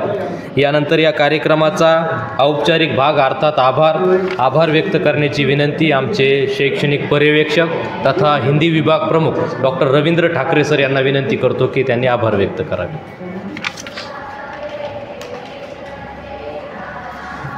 धन्यवाद सर. गेल्या 3 दिवसापासून सुरू असलेल्या ह्या ज्येष्ठ नागरिक व्याख्यानमालेसाठी आज या व्याख्यानमालेचा समारोपाचा दिवस आहे आणि या कार्यक्रमाचा समारोप करण्यासाठी म्हणजे आभार प्रदर्शनासाठी मी या ठिकाणी उभा आहे.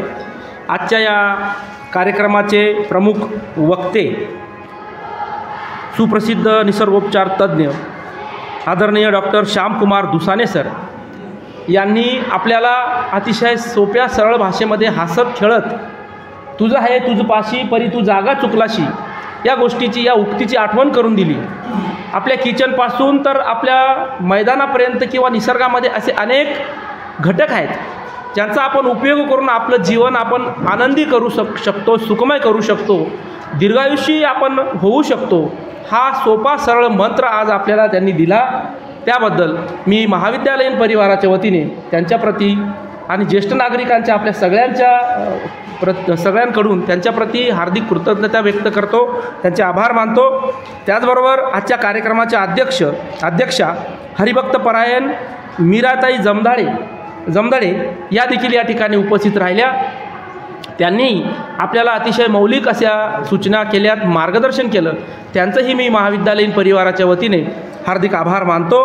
या कार्यक्रमाचे स्वागत अध्यक्ष आमच्या महाविद्यालयाचे उपक्रमशील प्राचार्य आदरणीय डॉक्टर भाऊसाहेब गमे सर, ज्यांच्यामुळे आपल्याला हा असा अलभ्य लाभ प्राप्त झालेला आहे. अविस्मरणीय असं हे व्याख्यान 3 दिवसाचं आपल्याला ऐकायला मिळालं. त्यांच्याप्रतीही मी आपल्या सगळ्यांच्या वतीने कृतज्ञता व्यक्त करतो. त्याचबरोबर आपले मार्गदर्शक श्रीराम ज्येष्ठ नागरिक संघाचे अध्यक्ष माननीय रावसाहेब दाभाडे गुरुजी, त्यांच्याप्रतीही मी कृतज्ञता व्यक्त करतो. त्यांनी जो संकल्प केला आहे तो निश्चितच आमच्यासारख्या युवकांसाठी अनुकरणीय आहे, भूषणावह आहे. त्यामुळे मी त्यांच्याप्रती पुन्हा एकदा आभार व्यक्त करतो. त्याचबरोबर मंचावर उपस्थित आमचे मार्गदर्शक आदरणीय राजेंद्र आहेर साहेब यांचंही मी महाविद्यालयीन परिवाराच्या वतीने खूप खूप आभार मानतो. या कार्यशाळेचे केंद्र कार्यवाह आमचे मित्र डॉक्टर धनराज धनगर सर, ज्यांनी सुंदर असं सूत्रसंचालन केलं, ते माझे सन्मित्र वाव्हळ सर, या महाविद्यालयाचे उपप्राचार्य माझे सन्मित्र प्राध्यापक पंढरीनाथ दिसागत सर, या श्रीराम ज्येष्ठ नागरिक संघाचे सर्व सदस्य पदाधिकारी, महाविद्यालयातील सर्व ज्येष्ठ श्रेष्ठ प्राध्यापक बंधू भगिनी, तसेच ज्यांच्या अनमोल सहकार्याने म्हणजे आमचे कुंवर मामा असतील, प्रल्हाद मामा असतील, अनवरभाई असतील, यांच्याप्रती देखील मी खूप खूप कृतज्ञता व्यक्त करतो. आणि माननीय संयोजकांच्या वतीने हा कार्यक्रम संपला असं जाहीर करतो. धन्यवाद.